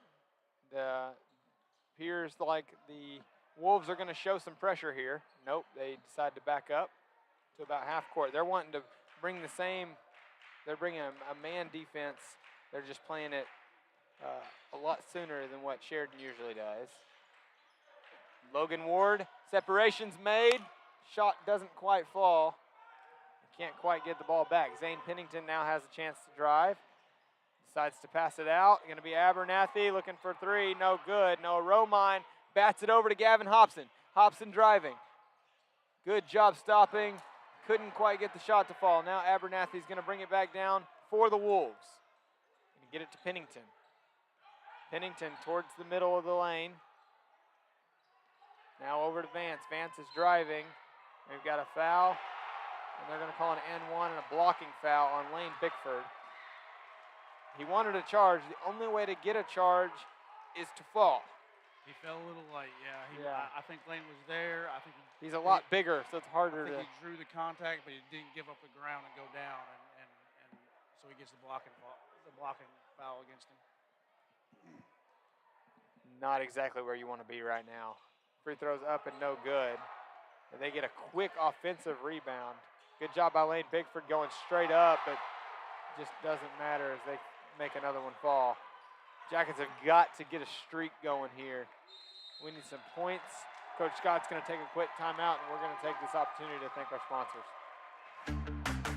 Better is better in the real world and online. At Kinetic, we're all about helping people internet better. With high-speed fiber internet, premier whole home Wi-Fi setup, plans that fit your life, and down-to-earth people who make it all work seamlessly. Because when we help you internet better, we help you unlock your best. Kinetic, internet better.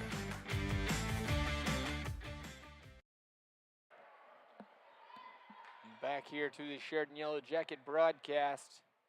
Jackets are down by 8. The Wolves had a little bit of a run there. Jacket basketball on the sideline. Got to get something going here. Gavin Hobson's going to pick it up from behind the line. Now he's going to cross the timeline, and we're going to get things rolling here. Screened by Nate Carter. Gavin Hobson's going to drive, take it all the way. Nate Carter, offensive rebound and a putback. We got to get something rolling, and Nate Carter's able to put it back up. That's a great way to get things started. Now we just need to go down and get a stop. Ethan Anderton on defense here. Great, making him change direction with the way he's dribbling. Whenever you do that, dribblers will mess up. Abernathy from 3. They're going to say he was fouled. I don't think it was on the shooter. It's going to be a foul on Lane, pushing the screener into the shooter. It's a little, you really don't want to make that mistake. And because of that, they're going to put Dawson Griffin in and pull Lane out. It's Lane's 4th foul.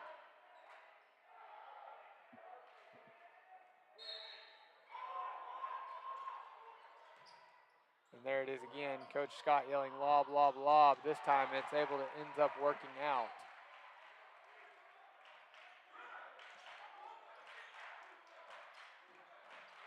And a lot of contact there with the body, and no foul is called. Ball is just being bobbled around everywhere. Now the refs are starting to let them play just a little bit Yeah. out in the open court. And I mean, you know, at least they're letting it happen both ways. Zane Pennington now, shot is off the front of the rim. They get it to Noah Romine. Romine gets it to the elbow, almost loses control. Now he draws a foul. Finally. Excellent decision by Romine. Goes to try and throw it towards the goal, knowing he's going to draw the foul. I guess he was going to pass it. They're calling it on the floor. Nate Carter. Man, that's tough. The Wolves catch another break there. Number 20, that's Wyatt Ray able to lay that one in. The Wolves just having a great third quarter. Now Ethan Anderton going left-hand side into Dawson Griffin, lays it in for 2. You can tell there's a lot of passion on the court right now. From both teams. Both teams are getting into this game. Nate Carter playing good defense on Vance. Got to put your hands up. Now Zane Pennington. Trying to slow things down. Trying to slow things down. There should have been a jump. They're just going to launch it across the court. Now Vance is going to come up with it, drive towards the lane. He's going to get a nice floater that falls. Romine going to bring it down, going to be picked up by McCain right at half court. He's going to drive, he's going to be off the rim, no good. And Noah Romine gets a touch. And they're going to say it was out of bounds. He stepped out of bounds whenever he was trying to save it. 28 seconds left on the third quarter. They're going to put Victor Easter back in, and Logan Ward's going to come in for Dawson Griffin.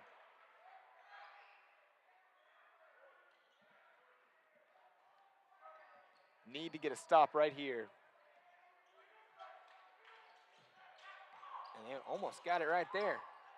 That was a big hit from Abernathy to Ethan Anderton, and it's not called, which gives Zane Pennington the lane there, which, I mean, really is not what you wanted to see. The shot falls.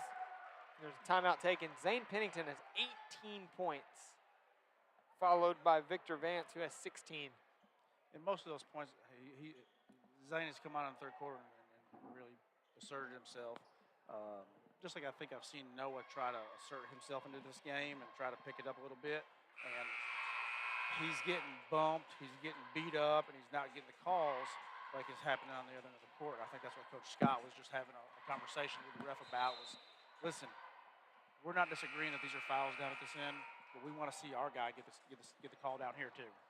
Yeah, I mean, it's no doubt that it's there because he has definitely been pushed around the court tonight. No doubt about it. It's going to be Yellow Jacket basketball here. 16 seconds to get down the court and score. You definitely want to score before you go into the fourth. It would be a big momentum swing, and it's something Sheridan needs right now. Any basket right here would be very, very good for the Yellow Jackets going into the fourth quarter. They're going to have to pick Noah up right at half court because they know he is going to be a threat from any range. 4 seconds left in a step back. It's off the rim. Goes over the rim, or over the backboard, and they're going to say it was out of bounds. 0.2 seconds left. Nothing's really going to happen here. Well, 0.2, you can't get a shot off. Yeah, I mean, it's just not, it's not fast enough. And it takes us into the end of the third. We'll take this opportunity to thank our sponsors.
Welcome back here to the Sheridan Yellow Jacket broadcast. Coming out of the timeout here. I'm sorry, not timeout. Coming into the fourth quarter, 8 minutes are on the clock, left in the game. Jackets down 12. Got to get a little bit of a rally going here, Mike. You want to see the energy pick up a little bit on defense here, start causing some of those turnovers like we saw in the first half. And with that, hopefully, you start seeing some of those shots drop. We had a couple of shots that didn't drop, and our defensive intensity kind of went down, and there we are again. They called it. Yeah, they almost didn't call that one. It definitely needed to be called, so Nate Carter's going to get 2 shots here.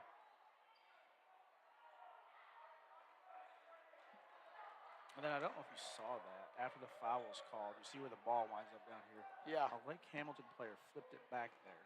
Really? It's just kind of, you don't want to see that kind of stuff. Pick the ball up, hand it to the referee. Yeah. First shot's up and good by Nate Carter. Free throws are going to be important for this game at this point. Whenever you're down 11, you want to score as many times with the clock stopped as possible. That's exactly right. I was just going to say the same thing. You have to put these points on the board with the clock stopped. You're down by about 10 or so. And Nate Carter does a good job delivering.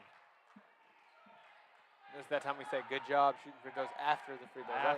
That's a good decision there. Yeah, I need to make sure I let Miss Ashley Scott know I am not going to talk about free throws prior to the free throw zone. Okay, all right. You can let her know. McCain now left-hand side. Gets it back over to Easter.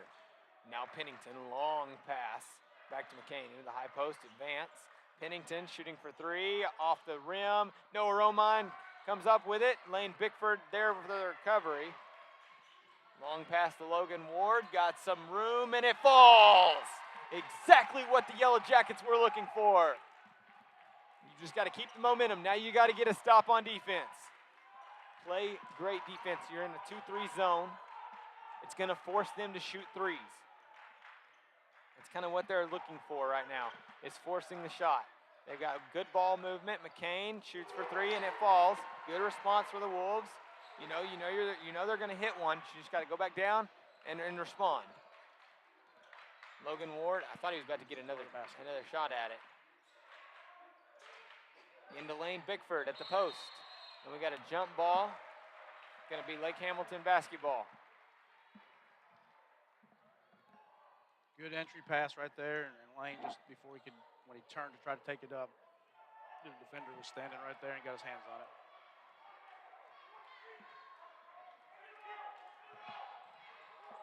It's Easter with the ball as he crosses the timeline.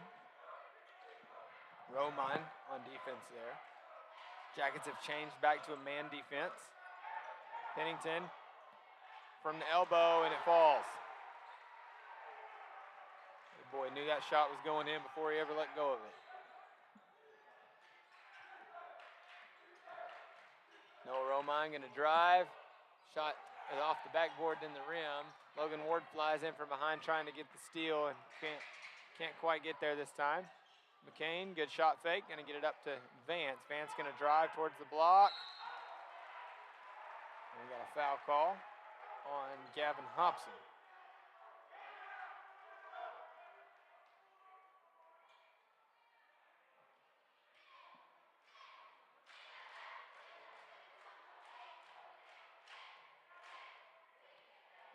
First shot's up and no good. 5:48 left in the game.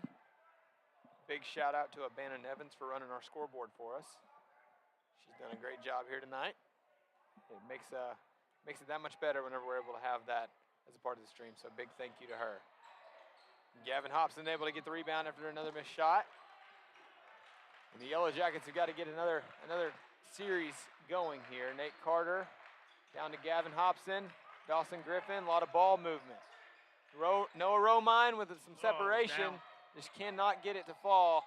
Logan Ward, shot was blocked by Victor Vance. Logan Ward gets on the floor. We got a timeout by the Yellow Jackets after Nate Carter dives and grabs the ball. Great hustle by the Yellow Jackets there. Logan Ward getting on the floor after the loose ball. He tips it away, then Nate goes and gets it. Great hustle by the Yellow Jackets, and you hope that is a little bit more of a spark right here. Yeah, the effort is definitely going to drive some motivation. Motivation hopefully will get us some momentum. So, this game's streaky, so you gotta end theirs quickly and keep yours as long as you can. And right now, that's exactly what we need is a good long streak. That's right, and it's a 12-point game with 5:22 to go. You just really hope that you see a couple shots. We've seen a couple shots fall here for the Yellow Jackets. We need those shots to fall, and then we've got to get back here and get back to that solid defense we played in the first half and wreak havoc. I feel like we've kind of gotten back on our heels just a little bit on the defensive end a couple times, and Lake Hamilton has taken advantage of that. So I think I know this team. I think that type of effort right there will be a spark for the rest of the team. Yeah, absolutely. I think you're exactly right. It's going to be Sheridan basketball on the sideline here. We'll see kind of what we come out with. Romine is struggling to get the shots that he's wanting. They get the ball to Dawson Griffin. He's fouled on the floor, so Sheridan kind of catches a little bit of a break on that one. Just their second team foul, so. Yeah, if you're the Wolves right now, you got to try your best not to foul. That's right. Because there's no reason to. Well, there's another foul. 2 in a row, back to back. That one we probably could have broke out of and scored. But nonetheless, we're just going to do it again. And there's the disadvantage that Lake Hamilton has that we haven't had a lot of. We've got size, so we can hit those lobs here and there. That one was a miscommunication, and Zane Pennington, I think for one of the few times in his career, messes up the dribble and it flies out of bounds. Coach Pennington asking for a tip, and there was no tip there. That was Zane just dribbling off his leg. I think it's hard to believe your son messes up sometimes, Coach. He's not perfect. And Noah Romine in and out. Man. In and out, man. Oh, my goodness. They are so on. What's crazy is he was absolutely draining them before this half. I thought Easter was about to pull up from deep right there. Wouldn't have been a very smart shot for the Wolves. Well, got a travel, good call. Coach Pennington's not happy about that call. But he did. Cannot move your feet before the ball hits the ground. And here we go. Sheridan Yellow Jacket basketball. Noah Romine gets it to Gavin Hobson. Into Dawson Griffin. No fouls called after the contact on that one. And Victor Easter takes it down there and lays it in nice, giving the Wolves now a 14-point lead. Gavin Hobson, shot fake, step back. Off the backboard, no good.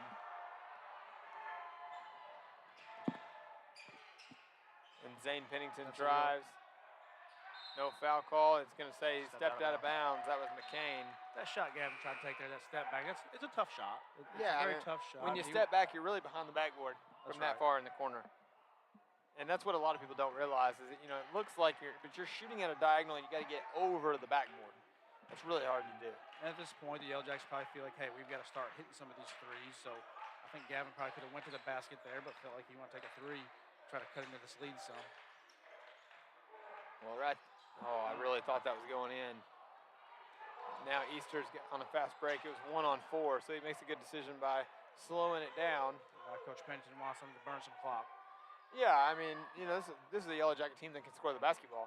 So we gotta be careful and we need to get the basketball as much as we can and put it in the hoop. And a timeout by Coach Pennington here with 11 seconds on the shot clock. 3:20 to go in the game. 14-point lead for Lake Hamilton. They're going to be content with just kind of eating as much shot clock as they can. I think Coach Scott's probably going to be at this point telling his guys, hey, we're going to have to step out and play a little bit of defense, try to force the issue a little bit. So we'll see what happens right here. Yeah, I mean, Lake Hamilton's projected to be one of the better teams in our conference. They're a great team coming into this matchup, and we knew that. We also knew that our boys could compete. They could put up a pretty good fight. And honestly, what we're seeing here right now, their shots are going in and ours are not falling. That is the difference. We're not seeing, and honestly, I feel like we're giving more effort than they are too. I just don't feel like our shots are falling compared to theirs. And sometimes you just have nights like that. So finding a rhythm and getting into it late into this game is really what's going to be key. And listen, they're not bad shots. I mean, no, they're very smart. They're just not going in. And they're the shots that are rimming out. They're halfway down and they pop out. Yeah. So listen, it's hard to go on the road in the 5A South and win. I still say this is one of the best basketball conferences in the state. It has been for the last couple of years, as evidenced by the last 2 years. It's been Pine Bluff, and it's been an all 5A South final for the last 2 years. That's right. Now McCain shooting from long, and he's able to connect. It's exactly what Coach Pennington drew up right there, and it worked out to perfection. And it gives a lot of confidence in his guys as they move back down the court. Now Logan Ward over to Ethan Anderton. Gets it into Gavin Hobson. Good spin move by Gavin Hobson. Tried to find Nate Carter. Couldn't quite get there. Now Ethan Anderton. Again, it's a great move. It gets all the way, and the shot just doesn't fall. Right. That's right. I mean, that's what you're supposed to do, and it just doesn't quite connect. And listen, traditionally, Lake Hamilton shoots well in their arena. They have traditionally shot well here every time we've come over here. That's where some of their kids get such a reputation for being sharpshooters.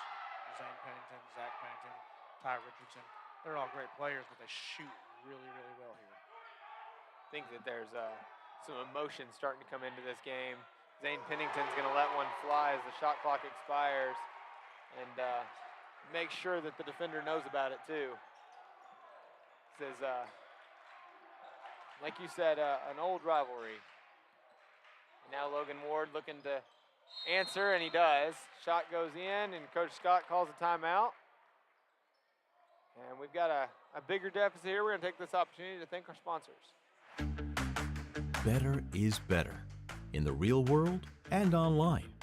At Kinetic, we're all about helping people internet better.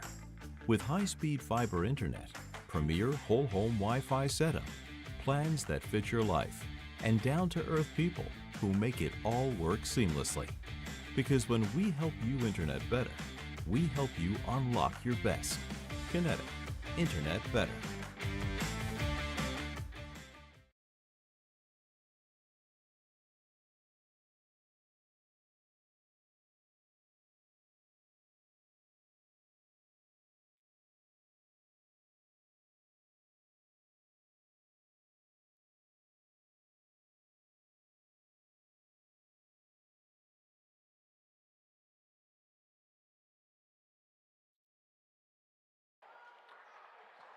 Back here at the Sheridan YellowJacket broadcast, a minute 55 on the game clock. Minute 55 on the game clock here.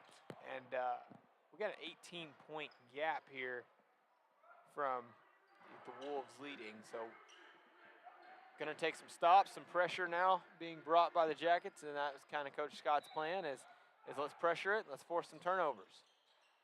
Well, you want to finish in those last 2 minutes. You want to finish strong. If you're Coach Scott, if you're the YellowJackets, you really, really want to finish strong and not let some of this hangover linger, throughout the break. And, they're doing a good job they're not going to move the basketball until the space is, closed, and they have to. Yeah. And listen, Easter's quick. It's hard to get pressure on him to get a 5-second call. He's going to drive. Abernathy's going to shoot from three. That one's way off. No good. Going to be Sheridan basketball here. Minute 21 left to play.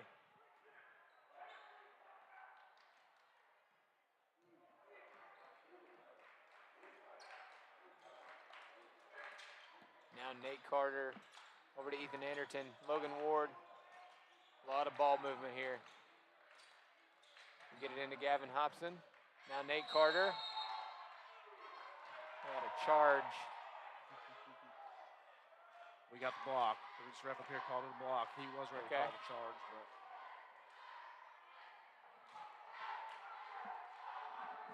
I honestly wouldn't have argued with the charge. it could have went either way. Yeah, it was one of those that he might have been under the goal, maybe. No, what the ref called was that from that angle he could see it better than this ref, that he slid into it rather than already being there. Right, gotcha.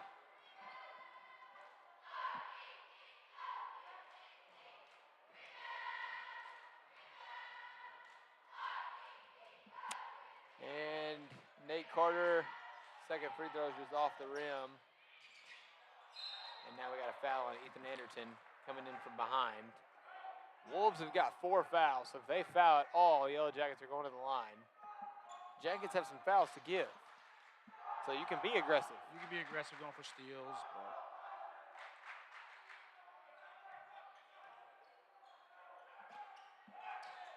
and Logan Ward knocks that one out of bounds, just trying to get something. so in a 17-point game, you see Logan Ward still hustling on the press. That's what you want to see. You're Nate never still working hard. You're never going to see this YellowJacket team give up. I mean, you're just not going to see it. EA still pressuring the ball. Picked up a foul there, but at least he's putting pressure on the ball. That's right. So it's his second foul. Third team foul. Still got one more foul to give. 51.1 seconds left. And they're just trying to run down the clock. Is all they're trying to do. I mean, I remember back before we had the shot clock, that was something Coach Pennington would do. He would just sit back and just dribble the ball. If that's how you wanted to let them win, then that's how they would do it. Noah trying to connect. There it is. Finds one towards the end. And makes the connection. Waited till the last possible second to pick up the ball to throw it in bounds. I mean, like, they are just trying to take down every second they can. As the Yellow Jackets were down 20 and are now only down by 14. The effort is there. They're not giving up. It's hard to come back from 20. You know, Lake Hamilton had 2 really good streaks this game where they went like on an 8-0 run, and that really hurt. Well, one thing I'll say about Coach Pennington, he is extremely classy. He's a classy guy. You know, even if his team was hot, he slowed it down there the last 3 or 4 minutes and tried to eat the clock. You know, so he didn't want to run it up. Won't allow his players to take that buzzer beater. Said hold the ball. So you know, and that part I do respect. I've seen a lot of teams this year shoot a buzzer beater whenever they're up by 15. I don't understand it. So you know, we got to give him credit for that where credit's due. I'm super happy that he chose to do it that way. Nonetheless, Sheridan is going to take the loss on this one. There go 8-4. Lake Hamilton's going to advance to 10-2. Sheridan's going to be 1-2 in conference, and Lake Hamilton's going to be 3-0 in conference. They're still going to remain the top seed in the conference right now. And Sheridan will probably remain right around the 5th seed for right now. Players are going to huddle up and say a prayer here at the end of the game, and we're going to tally up some stats to kind of give a little bit of a recap of who ended with what. Pretty sure Noah Romine ended with about 5 points. Yep.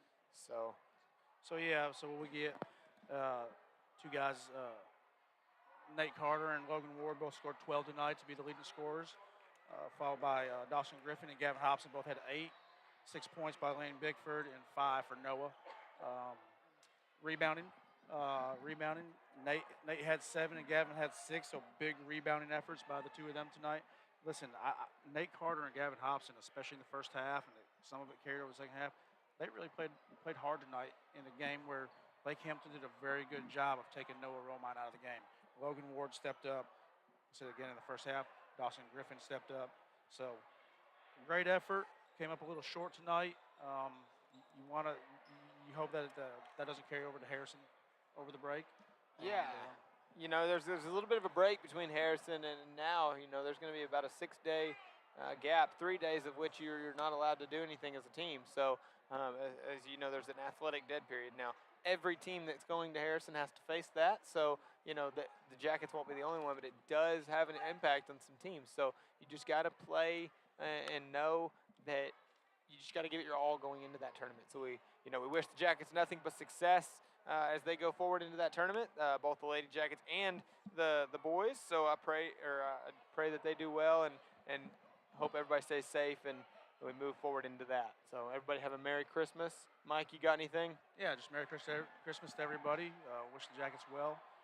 Both teams kind of showed something tonight, and I hope they take the positives of what we saw tonight and carry them to Harrison and are successful at Harrison. Absolutely. I completely agree with you, and we'll look forward to seeing what these Jackets can do even after the break, Mike. We still got a lot of season left. That's right. So I guess it will be sometime, about January 17th when we go to Hot Springs, I think, before we're on the air again. Yeah, I think so. So we got a little bit of time, Mike. But we've got some home games between now and then. I hope to see you guys at those. We will be there at those, and we'll see you guys then. I'm Mason Fisher, joined tonight by Mike Nevins. Thank you, guys.